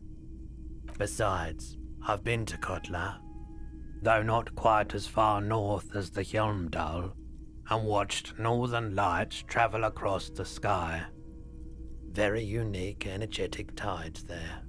It's for the best, because Helmdal is not a real place, and thus he could not have gone there. His theory isn't exactly incoherent, but its logic does suggest some unusual neural activity. Interesting. 2 real. That's dirt cheap. But why? I sympathize, I do, but this is a for-profit enterprise.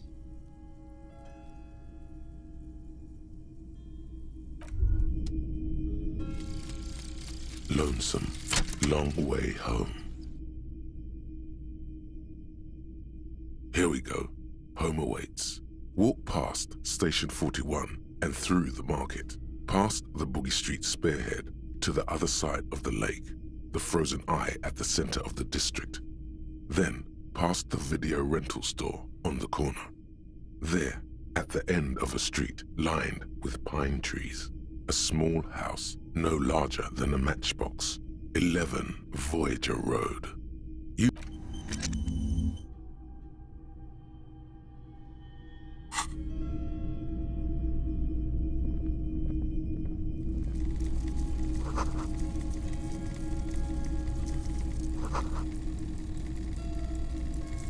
You see rows of toy soldiers guarding the rest of the trinkets displayed on the table. Some on horseback, others in rags, others yet in bright blue uniforms. All are stern and unyielding in their duty. Everything you pick out seems faded, chipped, and sad somehow. Most of them are just broken toys. Big men on big horses, clad in lamella armor and carrying flintlocks, the kind that would mow down a line of enemy soldiers in the blink of an eye. Franco-Nigerian knights. I used to be very serious about these guys. They're not all blue. These figurines also wear gold coats and caps, complemented by orange trousers. They are variously posed, wielding swords and rifles with bayonets. This is what the loyalists looked like, yes, at first. Then they wised up and got camouflage. Which ones? Ah, those. Yes, they are. I find the paint job a bit gaudy, but children like the bright colours indiscriminately. This set of soldiers isn't meant to look impressive. A few have rifles, but most of them carry pistols. Some even shovels and tall sticks. You're probably talking about the revolutionaries, yes? Yes, they are soldiers, revolutionary soldiers. I think their poverty has been exaggerated for effect. When you place them next to the royalists, it doesn't seem like they could possibly win.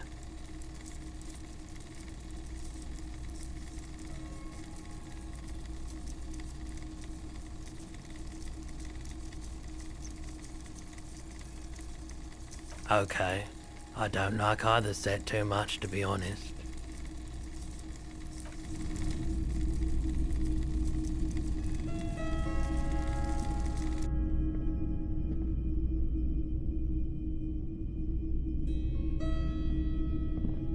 typical Martinez streetlight sits among assorted floor and table lamps. The light pole has been carefully cut, and the wiring has been redone and attached to a standard indoor plug. The light buzzes faintly, but persistently. This would make quite a statement in your living room. Yes, officer. As you see, it's in perfect working order. His manner is casual, but his speech is careful, measured.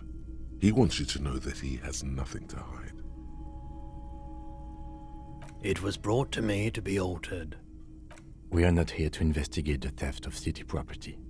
You have to admit it's rather clever what he's done with it. The boomboxes on the shelf look well-loved and well-traveled. Chipped, dented, they stare at you with the unblinking eyes of their tape reels. One especially catches your eye.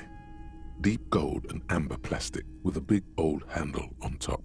A classic boombox that says, Stereo 8 approved. Just make sure it works before you buy it.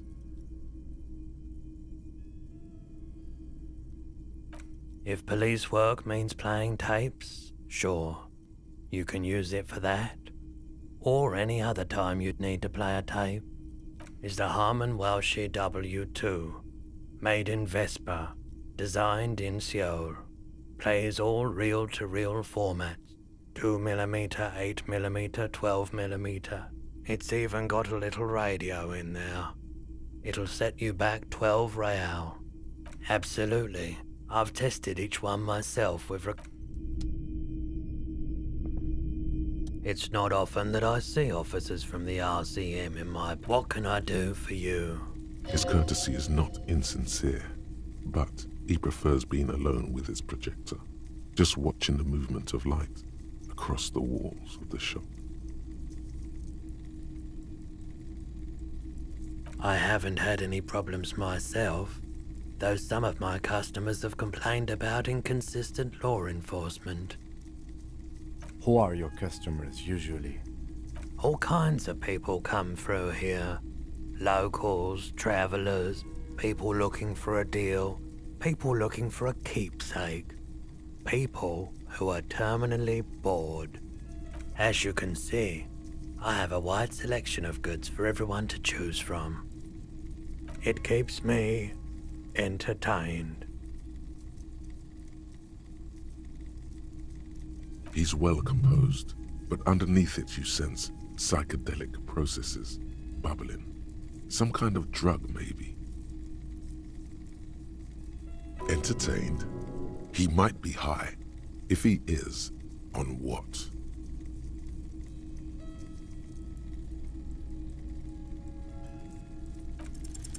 Feeling warm and enthralled by the movement of light, while the mind continues to race forward. Lucky bastard. He's probably on Parolidon. It's tough to come by on the street. A drug developed by the military to treat and prevent radiation sickness. It has psychedelic side effects, and it makes your eyes turn yellow.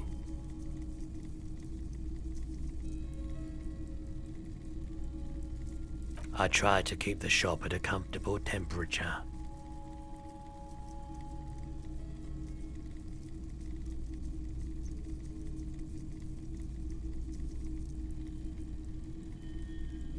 Parolidon is just something since the People's Power disaster, I was with the Emergency Relief Brigade. Had to take it for radiation sickness.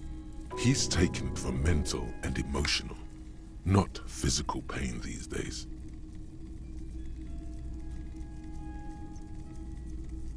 There's a reason why everyone's tried to forget any of it ever happened, and why no one has tried to repair or replace the pile. So much disappointment, and early deaths. Cancer mostly. And we knew all that was coming even as we were cleaning up as best we could. No one's. Everyone's. So much bitterness. A bunch of poor people built themselves a primitive nuclear reactor, hoping for the best. What do you think is going to happen? A bad idea.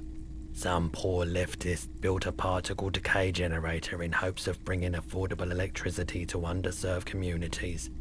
It malfunctioned. Radioactive waste everywhere. Probably some of it in you too.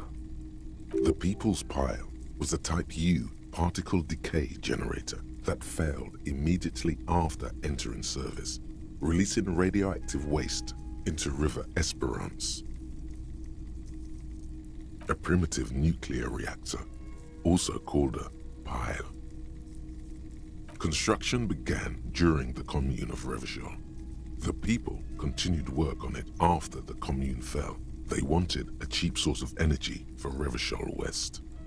Needless to say, things didn't work out. An emergency valve defect resulted in steam pressure blowing the turbine, taking the fuel containment vessel up in the explosion. Both the faulty design and lack of finances contributed to the catastrophe. We were an all-volunteer force, self-organized, tried to help the fire brigades contain the spill. On the patch, gamma radiation lines crossed with a red drop of blood. I lived by the river since I was a small boy. The Esperance. Didn't have the art to let it all go to shit without trying to do something to help out. There wasn't much the volunteer force could do, however. We wasted years in the river mud. Years getting sick. The clean-up happened 15 years ago. I was young then. Later, my second aunt died. Left me this shack and all the assorted junk in it. So I came to Martinez. People told me don't go there. It's a shithole. I said, people, we just had a nuclear pile meltdown. I'm gonna get as far away from Forburg as I can. Still in the same city, but I like the theory more than the story. Outward movement, not vortices. Yeah, you gotta get in on those vortices, my man. Someone else came here earlier today asking the same question. I promptly sold her the gun you pawned a couple days back. This is a pawn shop, and it did feel as if you've met before. Oh God. The lieutenant shifts from one foot to another, alert. You were adamant about getting rid of it, officer. Said you were undeserving of a service weapon of the Revachol Citizens Militia. And I don't like keeping guns around the shop for long. Off the charts photon emissions, the unhealthy kind. She didn't seem like a policeman, although she kept referring to herself as a pig, which was odd.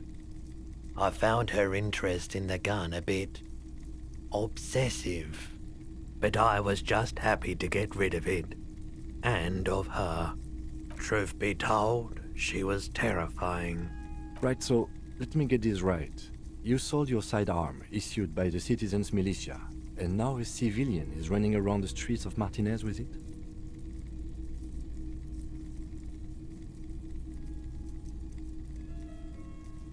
You're right that she could cast aspersions on the force.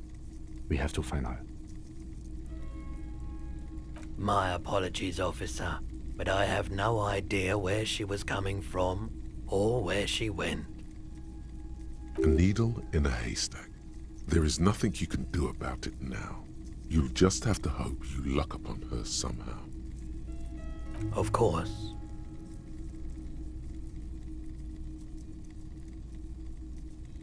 I doubt it, but I can try and answer any questions you may have.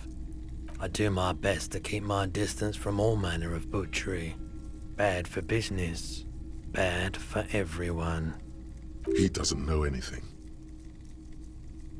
The pawnbroker's gaze is already fixed on the dancing colors. Let me have a look.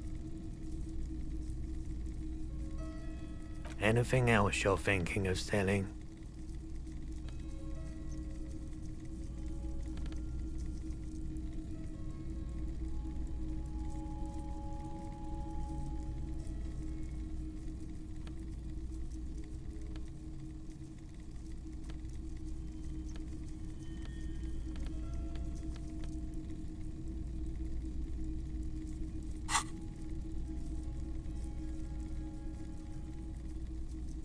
I'm not purchasing any more clothing at the moment.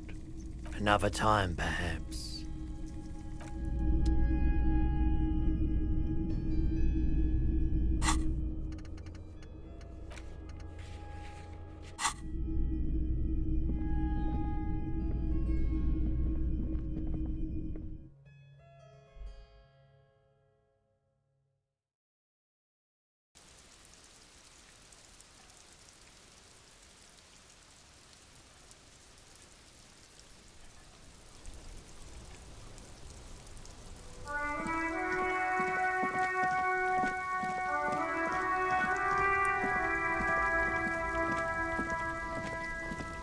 There's a pile of cheap sunglasses in a small box. You like sunglasses, officer?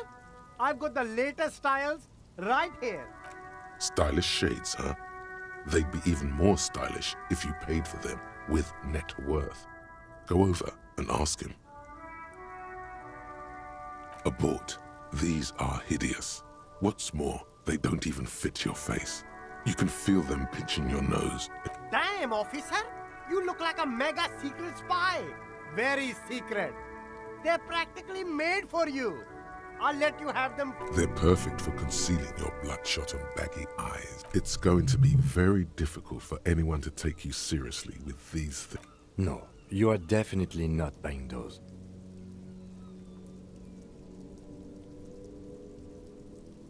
Are you sure? But they look so good on you. These are all boring. Boring third-rate ho-hum sunglasses made of cheap Syrahese plastic. The kind of plastic that melts. Those UV stickers are almost certainly just there for the show. If anything, these lenses probably direct more UV light into your pupils. These are all first-rate sunglasses. Premium design, superb material, very cool, UV resistant. These will definitely keep your eyes safe and cool while doing your dangerous police work.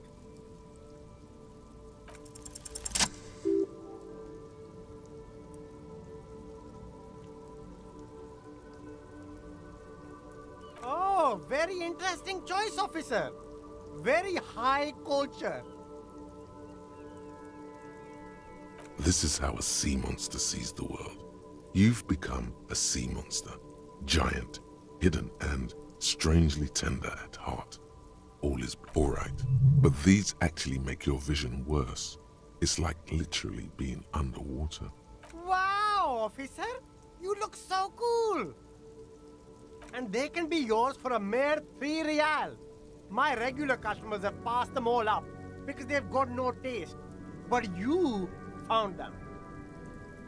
What? Change your mind, officer? Pity. Those actually weren't half bad.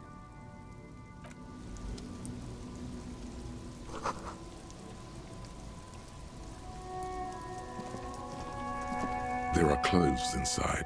Cheap second-hand. Don't be shy. These are premium class clothes. Good quality fabrics. How about some premium class service over here? Like paying with net. Save the economy. That sounds off. Haven't you heard, officer? We've got to be economically conscious. Recycle your cash, keep it in circulation. Don't buy new things. Buy eco. Look around, officer. You see all these premium goods just sitting there, not getting bought? Is this really the economy we want to leave to our children?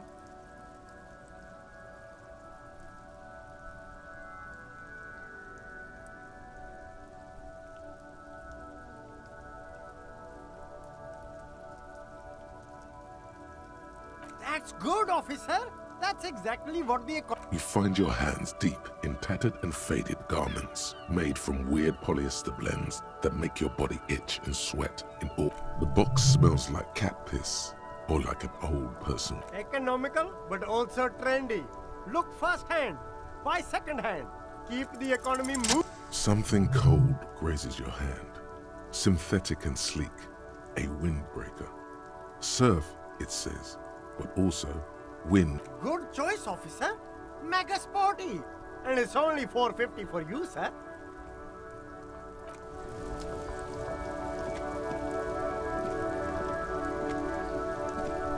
You see two lowly, defeated speakers, thralls, slaves basically, perched atop them like conquerors surveying the land. I can see you've a taste for luxury, officer.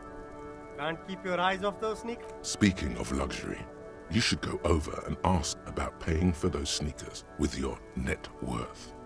A pair of Faun Ultras. The design is impossibly sleek and simple.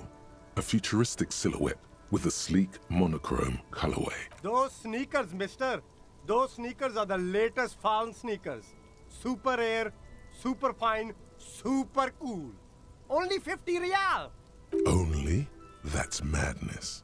Faun Ultra. We're the future. You remember the slogan from some magazine? These once respectable speakers have been conquered, reduced to a mere prop, but a small heat emboss on the veneer reads, Solidarity Aid from the People's Republic of Samara. The speakers themselves don't... No, don't look at the speakers, officer. Look at the sneakers. The sneakers are the stars here. No, don't pity them, officer. These are old Samaran garbage. Don't even look at them. Check out these super cool, fun Ultras instead. Samaran trash. That sounds like they're from the Samaran People's Republic, produced under the dictatorship of the proletariat. No way, officer. These aren't for sale. They're bad speakers. Low-fi socialist junk. Well, if you want them, but see, they are the pedestal for my sneakers. If I let go of the speakers, where will the sneakers go? If, on the other hand, you wanted to buy the sneakers too, I could maybe throw in the speakers for... Damn, so you have to buy the sneakers first.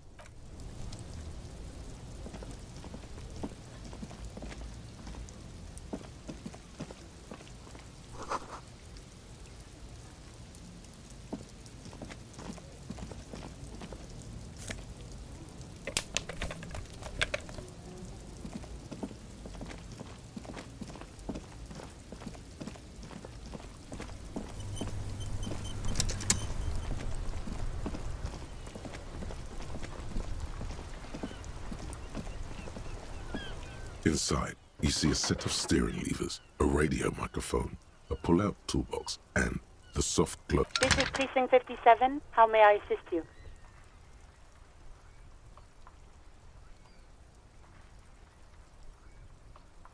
It will take just a moment, officer. Her voices fade out into the familiar radio static. Gottlieb, what do you want? He's carelessly chewing on a piece of hard candy. Oh, it's you. Yes, there's no end to the misfortunes fate has seen fit to rain upon me. Who? You are? You lost your human visage a while back. Now let's get on with it. I've got more important things to do. With all the damage you've been dealing yourself with drugs and alcohol, I'm not surprised. What else? I'm not a brain doctor. Look on the bright side. You've got a whole new life now. Use it wisely. It's hard to say if he doesn't believe you or doesn't care. And you survived it. Congratulations. Are you mobile? Even better. Anything else? I wouldn't worry about that. Officers your age have coronary trouble all the time. Also, death is a natural part of life. Look, pal, getting pumped and dumped is not a disease. People live through it all the time. You should be happy for her. That's what the guys say, officer. That some chick pumped you and then dumped you, threw you away like an empty juice carton. You must have me confused for a close personal friend. I am not. I am a medical professional with a constant idiot emergency on my hands. You hear someone whine in the background. My eye, Doc, my eye. What? You want me to do blood work for you again? Tell you just how bad things really are across the board? You want another rundown of everything collapsing inside your body? You want the real, honest-to-God truth? Stop drinking, eat magnesium and vitamin D. Our station is not a retirement home. We don't have the funds to deal with rock stars past their prime. And no, I don't want to hear a political commentary on the topic. In fact, I got work to do. Some idiot has glued his eyelids shut with cyanoacrylate. It looks like Mectorson. It's not fucking cryoacrylate. It's superglue, Doc. Cyanoacrylate is superglue. Mm-hmm.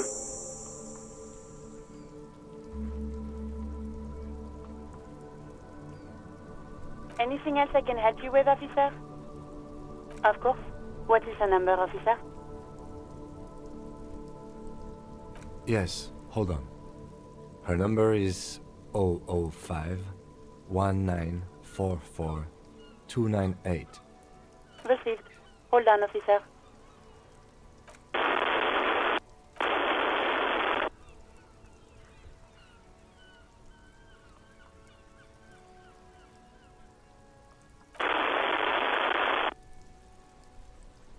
Give it a minute.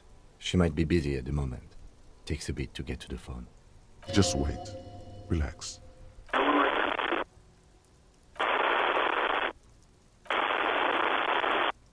Officer, I have Sylvie Malaika on the line for you. Yes, hello?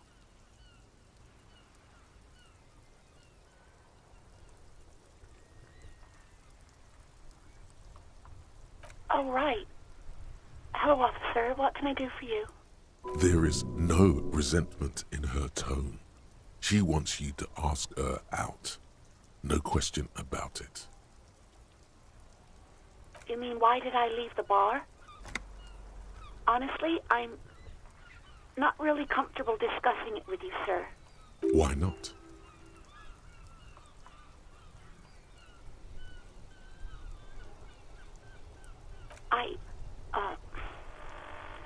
Let's just say I left because I needed to get away from someone. What? No, why would you even think that? Please, don't bring Gar into this. It's none of your business. God, why can't you just mind your own business? She mutters. I already said I don't want to talk about this. You're messing everything up again. No, not me. No, sorry. I don't. Not a lot of people have phones around here. Copper thieves take the wires. People don't have the money to have the cables put in again. They use the Union's phone, or the one on the coast. So the Union has a phone, and there's one further down the coast. Got it. It was someone else. We'll find them sooner or later, officer. It just might take a while. Yeah, go on.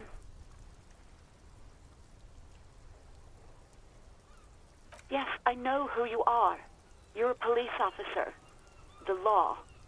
This exact conversation has happened before. Establishing authority before this young girl seems to have been important to you in the past. Don't go there again. Oh, no, I haven't, sorry. Real policemen have uniforms too, by the way. Where's yours? Yes, you absolutely should. It's awful that you lost it. Please, no. Not this again. Everyone saw your cool gun detective. You were trying to impress some people with it. Everyone was eating, and you were waving it around in everyone's face, begging them to describe it. You said it calms you, and then you started making suicide jokes. It got pretty graphic. Oh, those again. I have been trying to wean you off them. You know, when you put your gun, your actual gun, on your temple and pretend to shoot your brains out, off of that, people don't like that. I remember this. You were screaming things like, "My brains are all over the wall, painting them red. I won't be seeing it, 'cause these are my brains. I can't see without my brains." Very nice visuals there. Me neither. No idea. All I know is next you were waving around money instead, saying things like big bucks cannot lie and guns can't buy money, but money can always buy guns. It almost looked like you pawned it, but believe me, I did not ask. Uniform? I never saw you in any uniform. You had your things on, the disco things. Well, you tried to jam it down the toilet, sir, clogging it completely. And I am sorry about that. Anything else, Detective?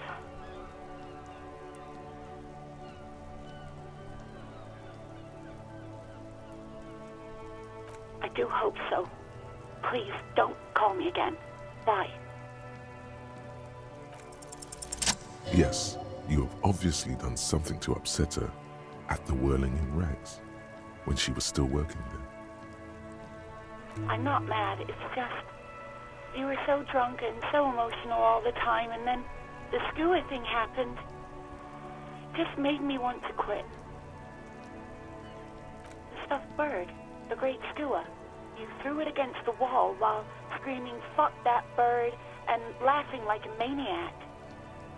I think you said it had been giving you shit ever since you got there.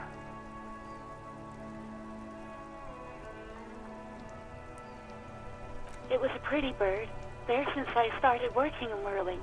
I really liked her. We call her Scotty. Yes, obviously. You were the worst client I'd ever seen. And I had seen so many assholes in this place. I've had sailors fighting, union guys grabbing my ass, kids stealing booze. Once a guy was glued to the karaoke machine every night for 2 months. But you... well, you were worse than all of them. Honestly, you were getting borderline aggressive. Even about little things like not turning down the volume at 3 a.m. I even liked one of those songs you kept listening to on repeat. No more. I hate it now. We Go On by the O.O. I can't listen to it anymore. You've turned it into a parody. To hell with that song. Then there was your room. Your project. An experiment to see how bad it can get in there. I tried to send the cleaner, but you wouldn't let me. Threatened to make me understand. I had no idea what you meant, and I don't want to know. And then screamed something about how you're a piece of shit human being, and why does anyone even let you work as a policeman? That you'd fire yourself, but you can't even do that. And then I had to deal with your toilet, the one you clogged with police documents, causing water damage downstairs in the kitchen. I won't even mention you waving your gun around, harassing customers, threatening to sing karaoke, threatening to kill yourself. No, you really weren't.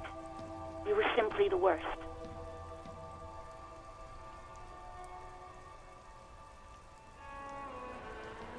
God, I knew I shouldn't have brought it up. Just try not to call me again, and let's pretend it never happened. Wait, really? No, this is absolutely not true. I like Guard. I really, no. I was actually flattered. I've always liked him. It was just bad timing, with the corpse and all that. There's a pause. You can almost see her on the other side. The telephone cord coiled around her index. I didn't know what to say to him later. Then you came and destroyed the place. So I left without explaining. I should have told him maybe. Okay, but please don't mess it up. Please don't take out your gun or something. All sorts of things. on disco, rock too. So much disco and rock. Yes, that's the one you like to sing along to the most. The later it got, the more that one came on. Interesting. You still have to find a copy, though, before you can blast it. You hear a sigh of relief on the other end of the... Anything else I can help you with, officer?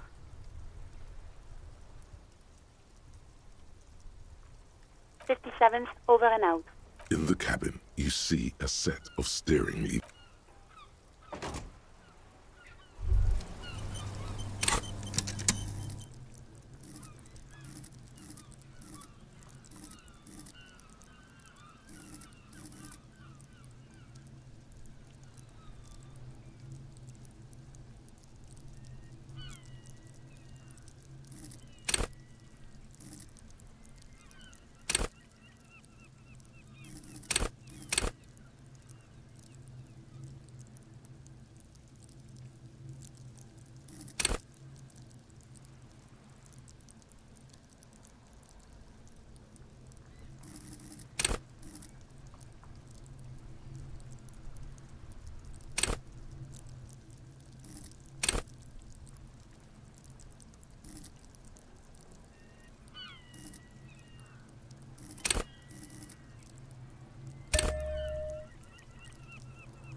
Hey, so we've been monitoring you internally, and now we know your Copo type. Yes, guess what's yours? Okay, just for the length of this short demonstration, please say something that isn't, I'm sorry. Guess, what is it? No, you're the sorry cop. The cop who's sorriest. Let's make it official then, shall we? Oh, you know, Apocalypse, Superstellar, the advanced interesting cop, liquid shadow cop. But you're too sorry to say those things. So, here we go.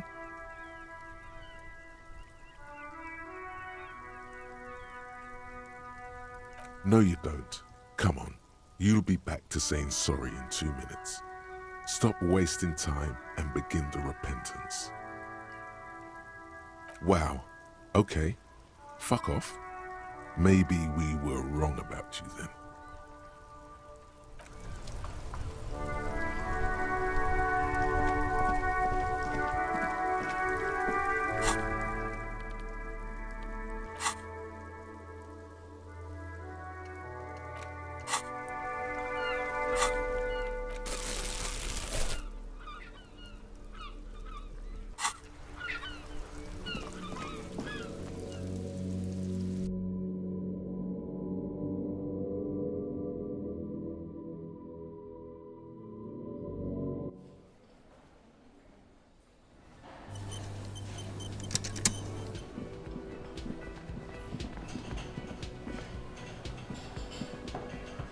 Can I help you?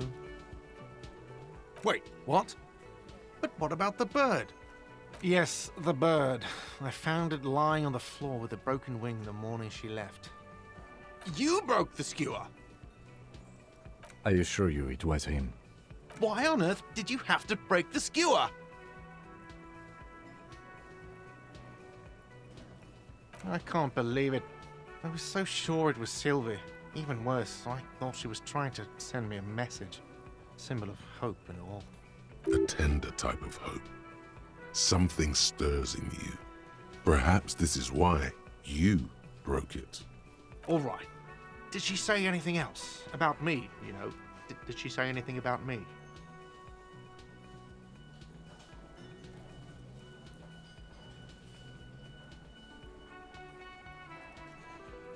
Really? I should give her a call then. Thanks, I guess. Was there anything else you wanted, or...? We were sort of hoping there would be a gun, an expensive jewel, or at least a sword in it for you, if you deliver the message. Oh well. Yes. Have you got it? Yes.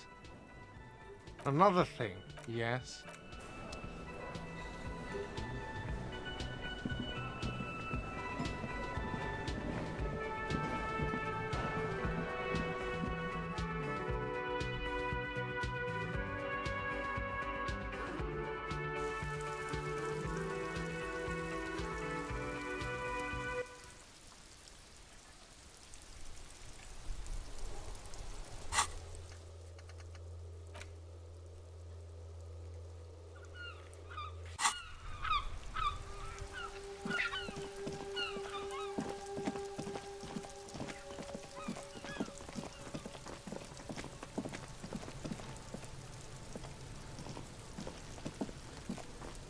There he still is, looking right through you with his white eyes. The body below is entirely dedicated to that corpse smell.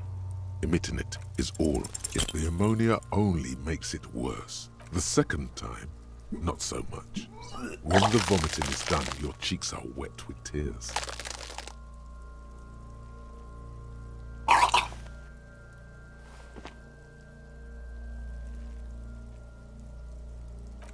Are you okay, officer? You're facing tough odds here. It's aggravated further by alcohol withdrawal. I've seen captains puke dick, then drive to the station. Maybe throw up on Monday. Make sure you bring your handkerchief.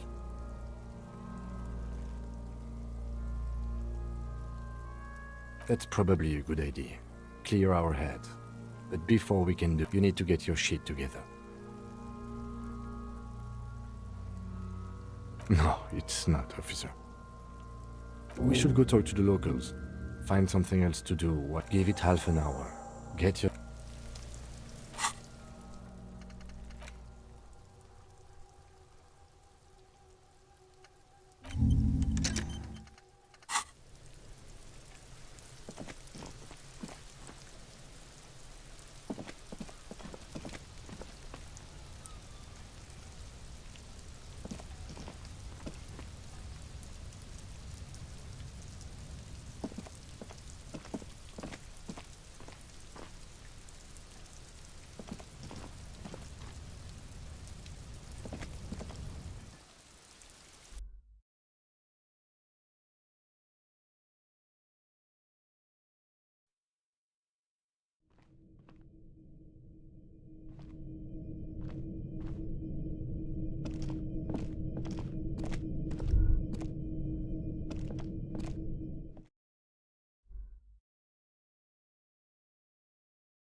Looks like someone left his tarpaulin cloak hanging on the railing here. When the wind ruffles the cloak, you can most definitely see a white rectangle on its back. Yes, it's probably yours. It bears the RCM insignia, and you have a habit of being careless with your equipment. You could probably make the jump. You look like you've done some track and field in your day.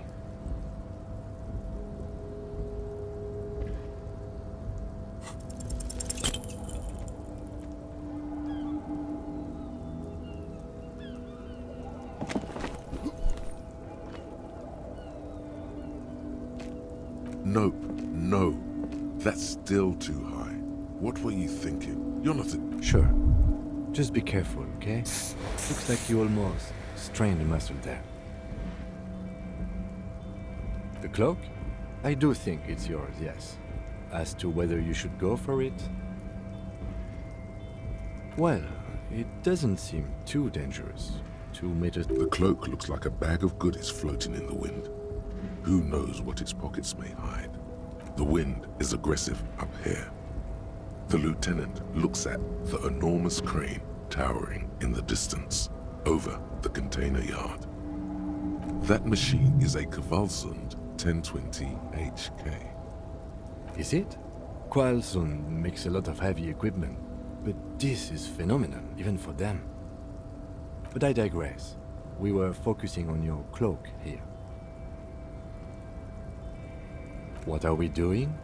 We're awfully close to breaking into the industrial harbor. They're bound to have information for us. Or it could be that we are just exploring.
The display rack is brimming with worn paperbacks featuring an extremely muscular, sword-wielding barbarian on the cover.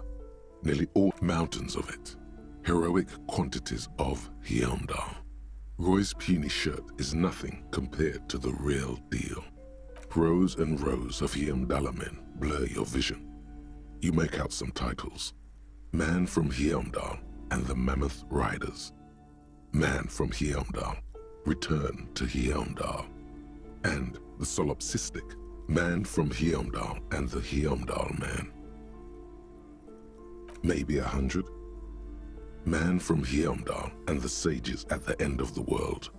Man from Heimdall and the false god. Man from Heimdall and the scorched earth. Man from Heimdall, the Heimdall colonies. Man from Heimdall and the swamp beast. Man from Heimdall and the snow crabs. Not even close. Man from Heimdall in hell. Man from Heimdall and the forest of slaves. Nothing of interest. Only silence and the cosmic background.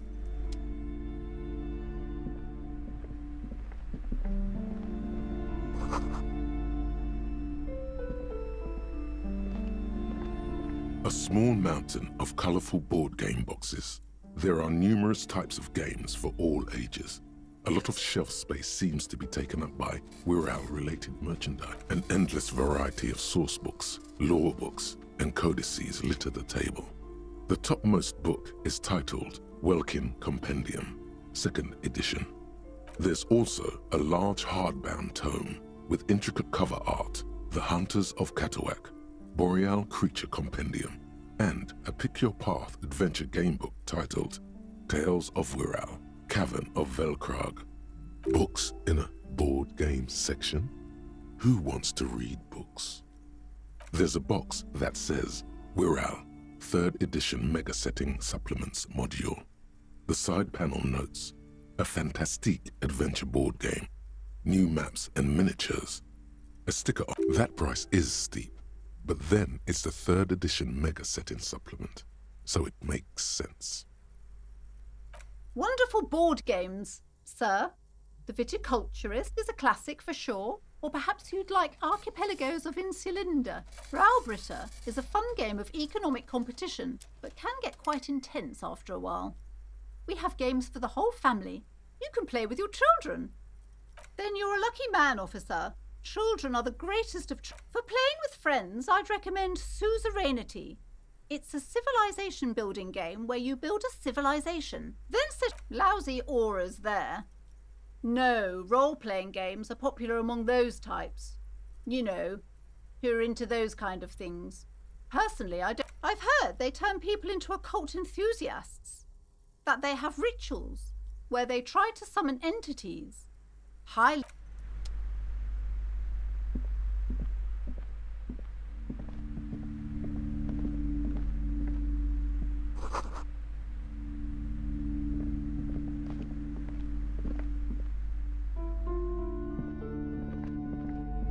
Welcome to Crime, Romance and Biographies of Famous People. My name is Plaisance. Be welcome, and please take responsibility for the energy you bring into this space. I am the proudest owner of our little shop of culture.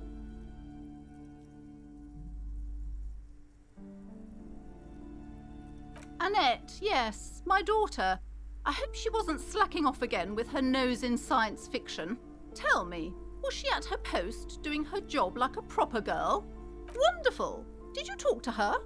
Great! On a scale of 1 to 10, how compelled were you to buy books after talking with her? My precious, her dedication brings joy to my heart. If you have children, I hope they turn out as great as my Annette.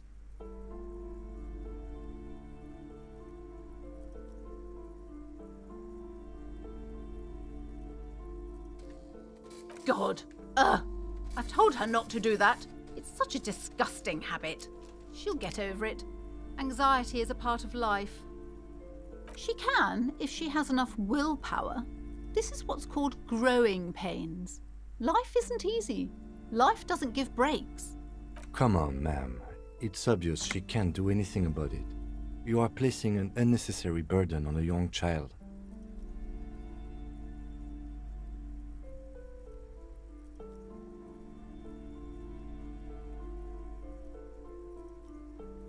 She stands stiff and severe, silently fuming.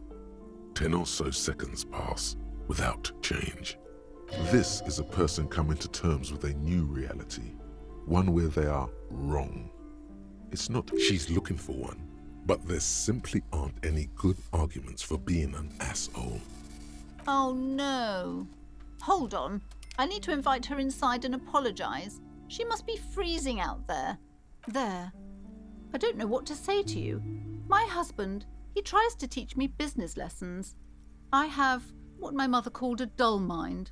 All this stress.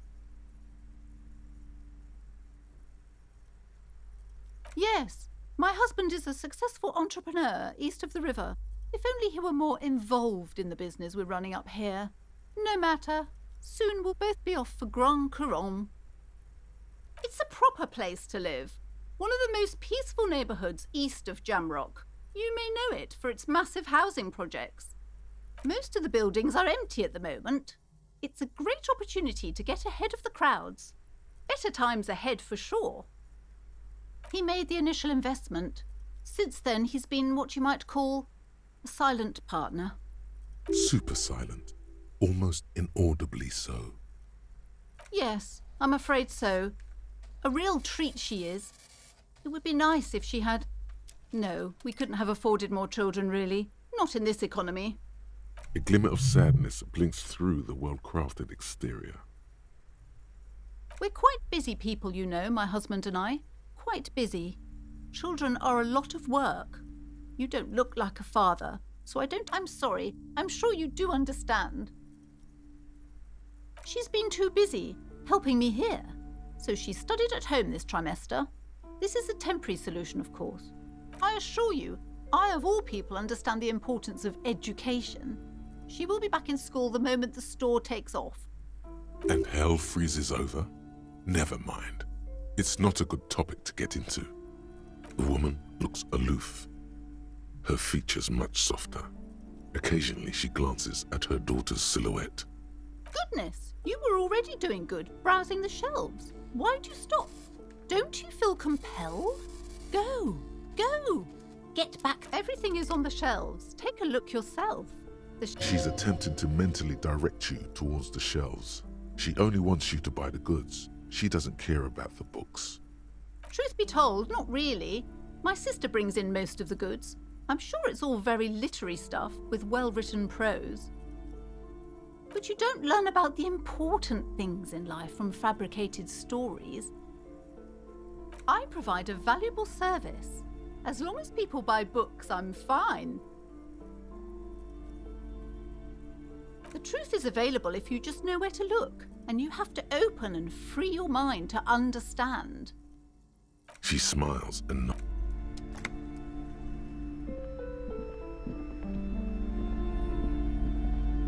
I'm sorry, sir. I can't talk right now. I'm very busy with my home. You just can't win. Out of the rain and into the gutter. Math. It's really difficult. Like, really. They say you need it to get rich. Oh, I found something while you were away. I thought this would fit you. Like, thanks for helping out. Not me. The city, I mean. Like a detective does.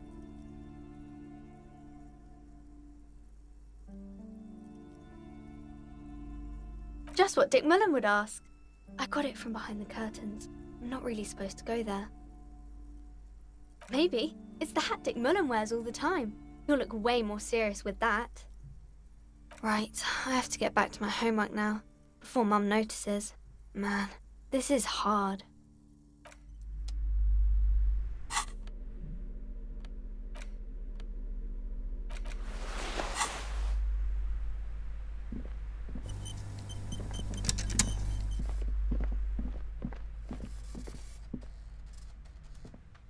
These shelves are overburdened with books from the same series. You see the name Dick Mullen A couple of spook novels hide amidst all the detective books, thrilling tales of spycraft and daring-do.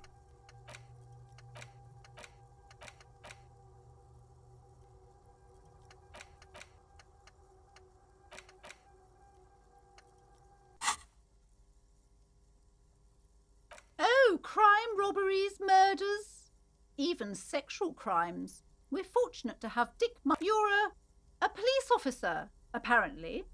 You should buy all of these.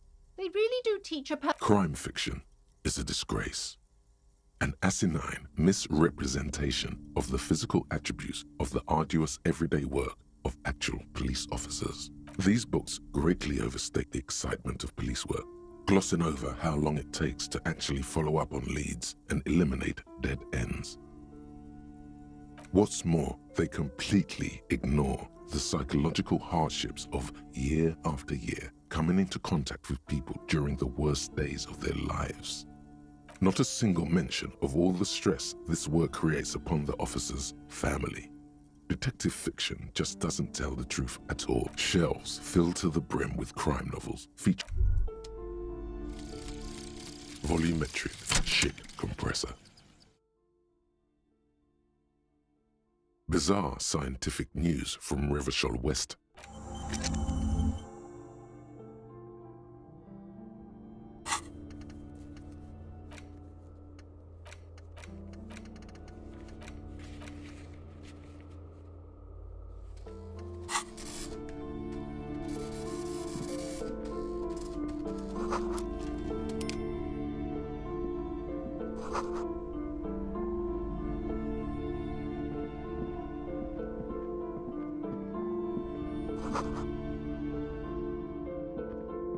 This bookstore is not strictly about crime, romance, and biographies of famous people.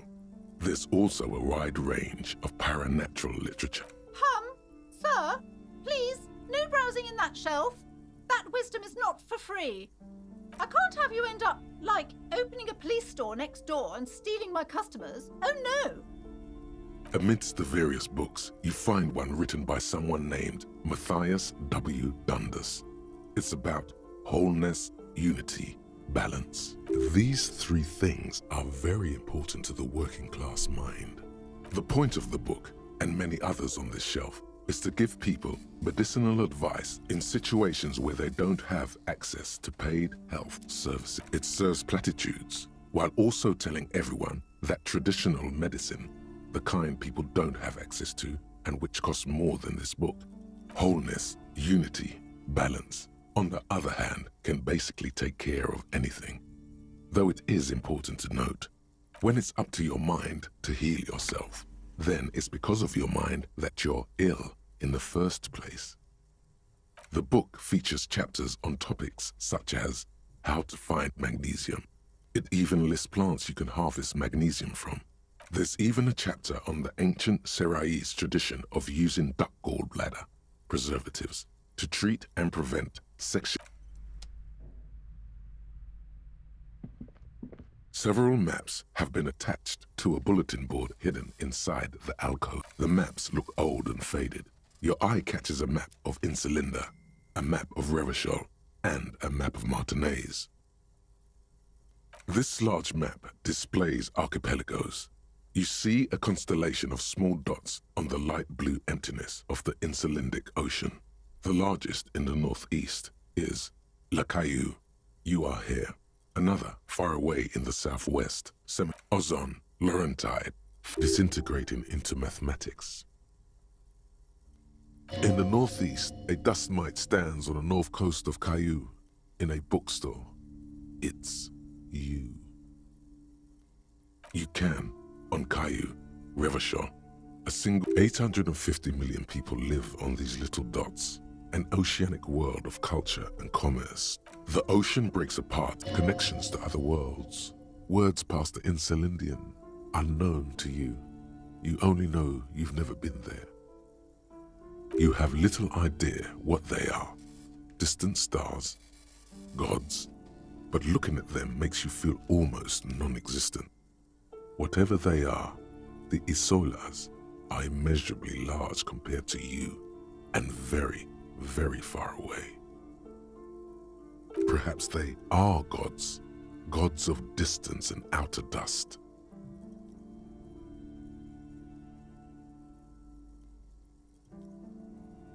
The north coast of a verdant island, to the east, rolling Huron.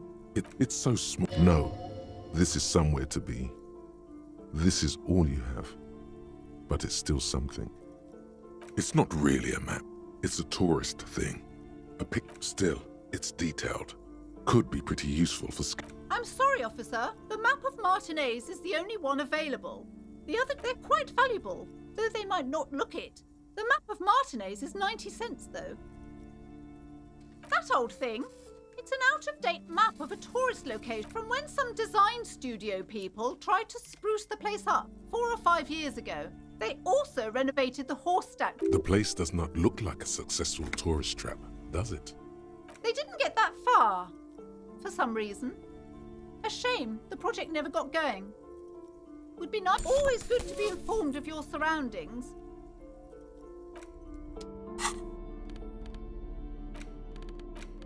The worn map features the patchwork grid of the streets of Martinez, with directions to appropriately touristy locations. Your finger moves through the various streets, across Rue de Saint-Ghislain and Rue Saint-Cypar, over Saint-Brun and Martinez North.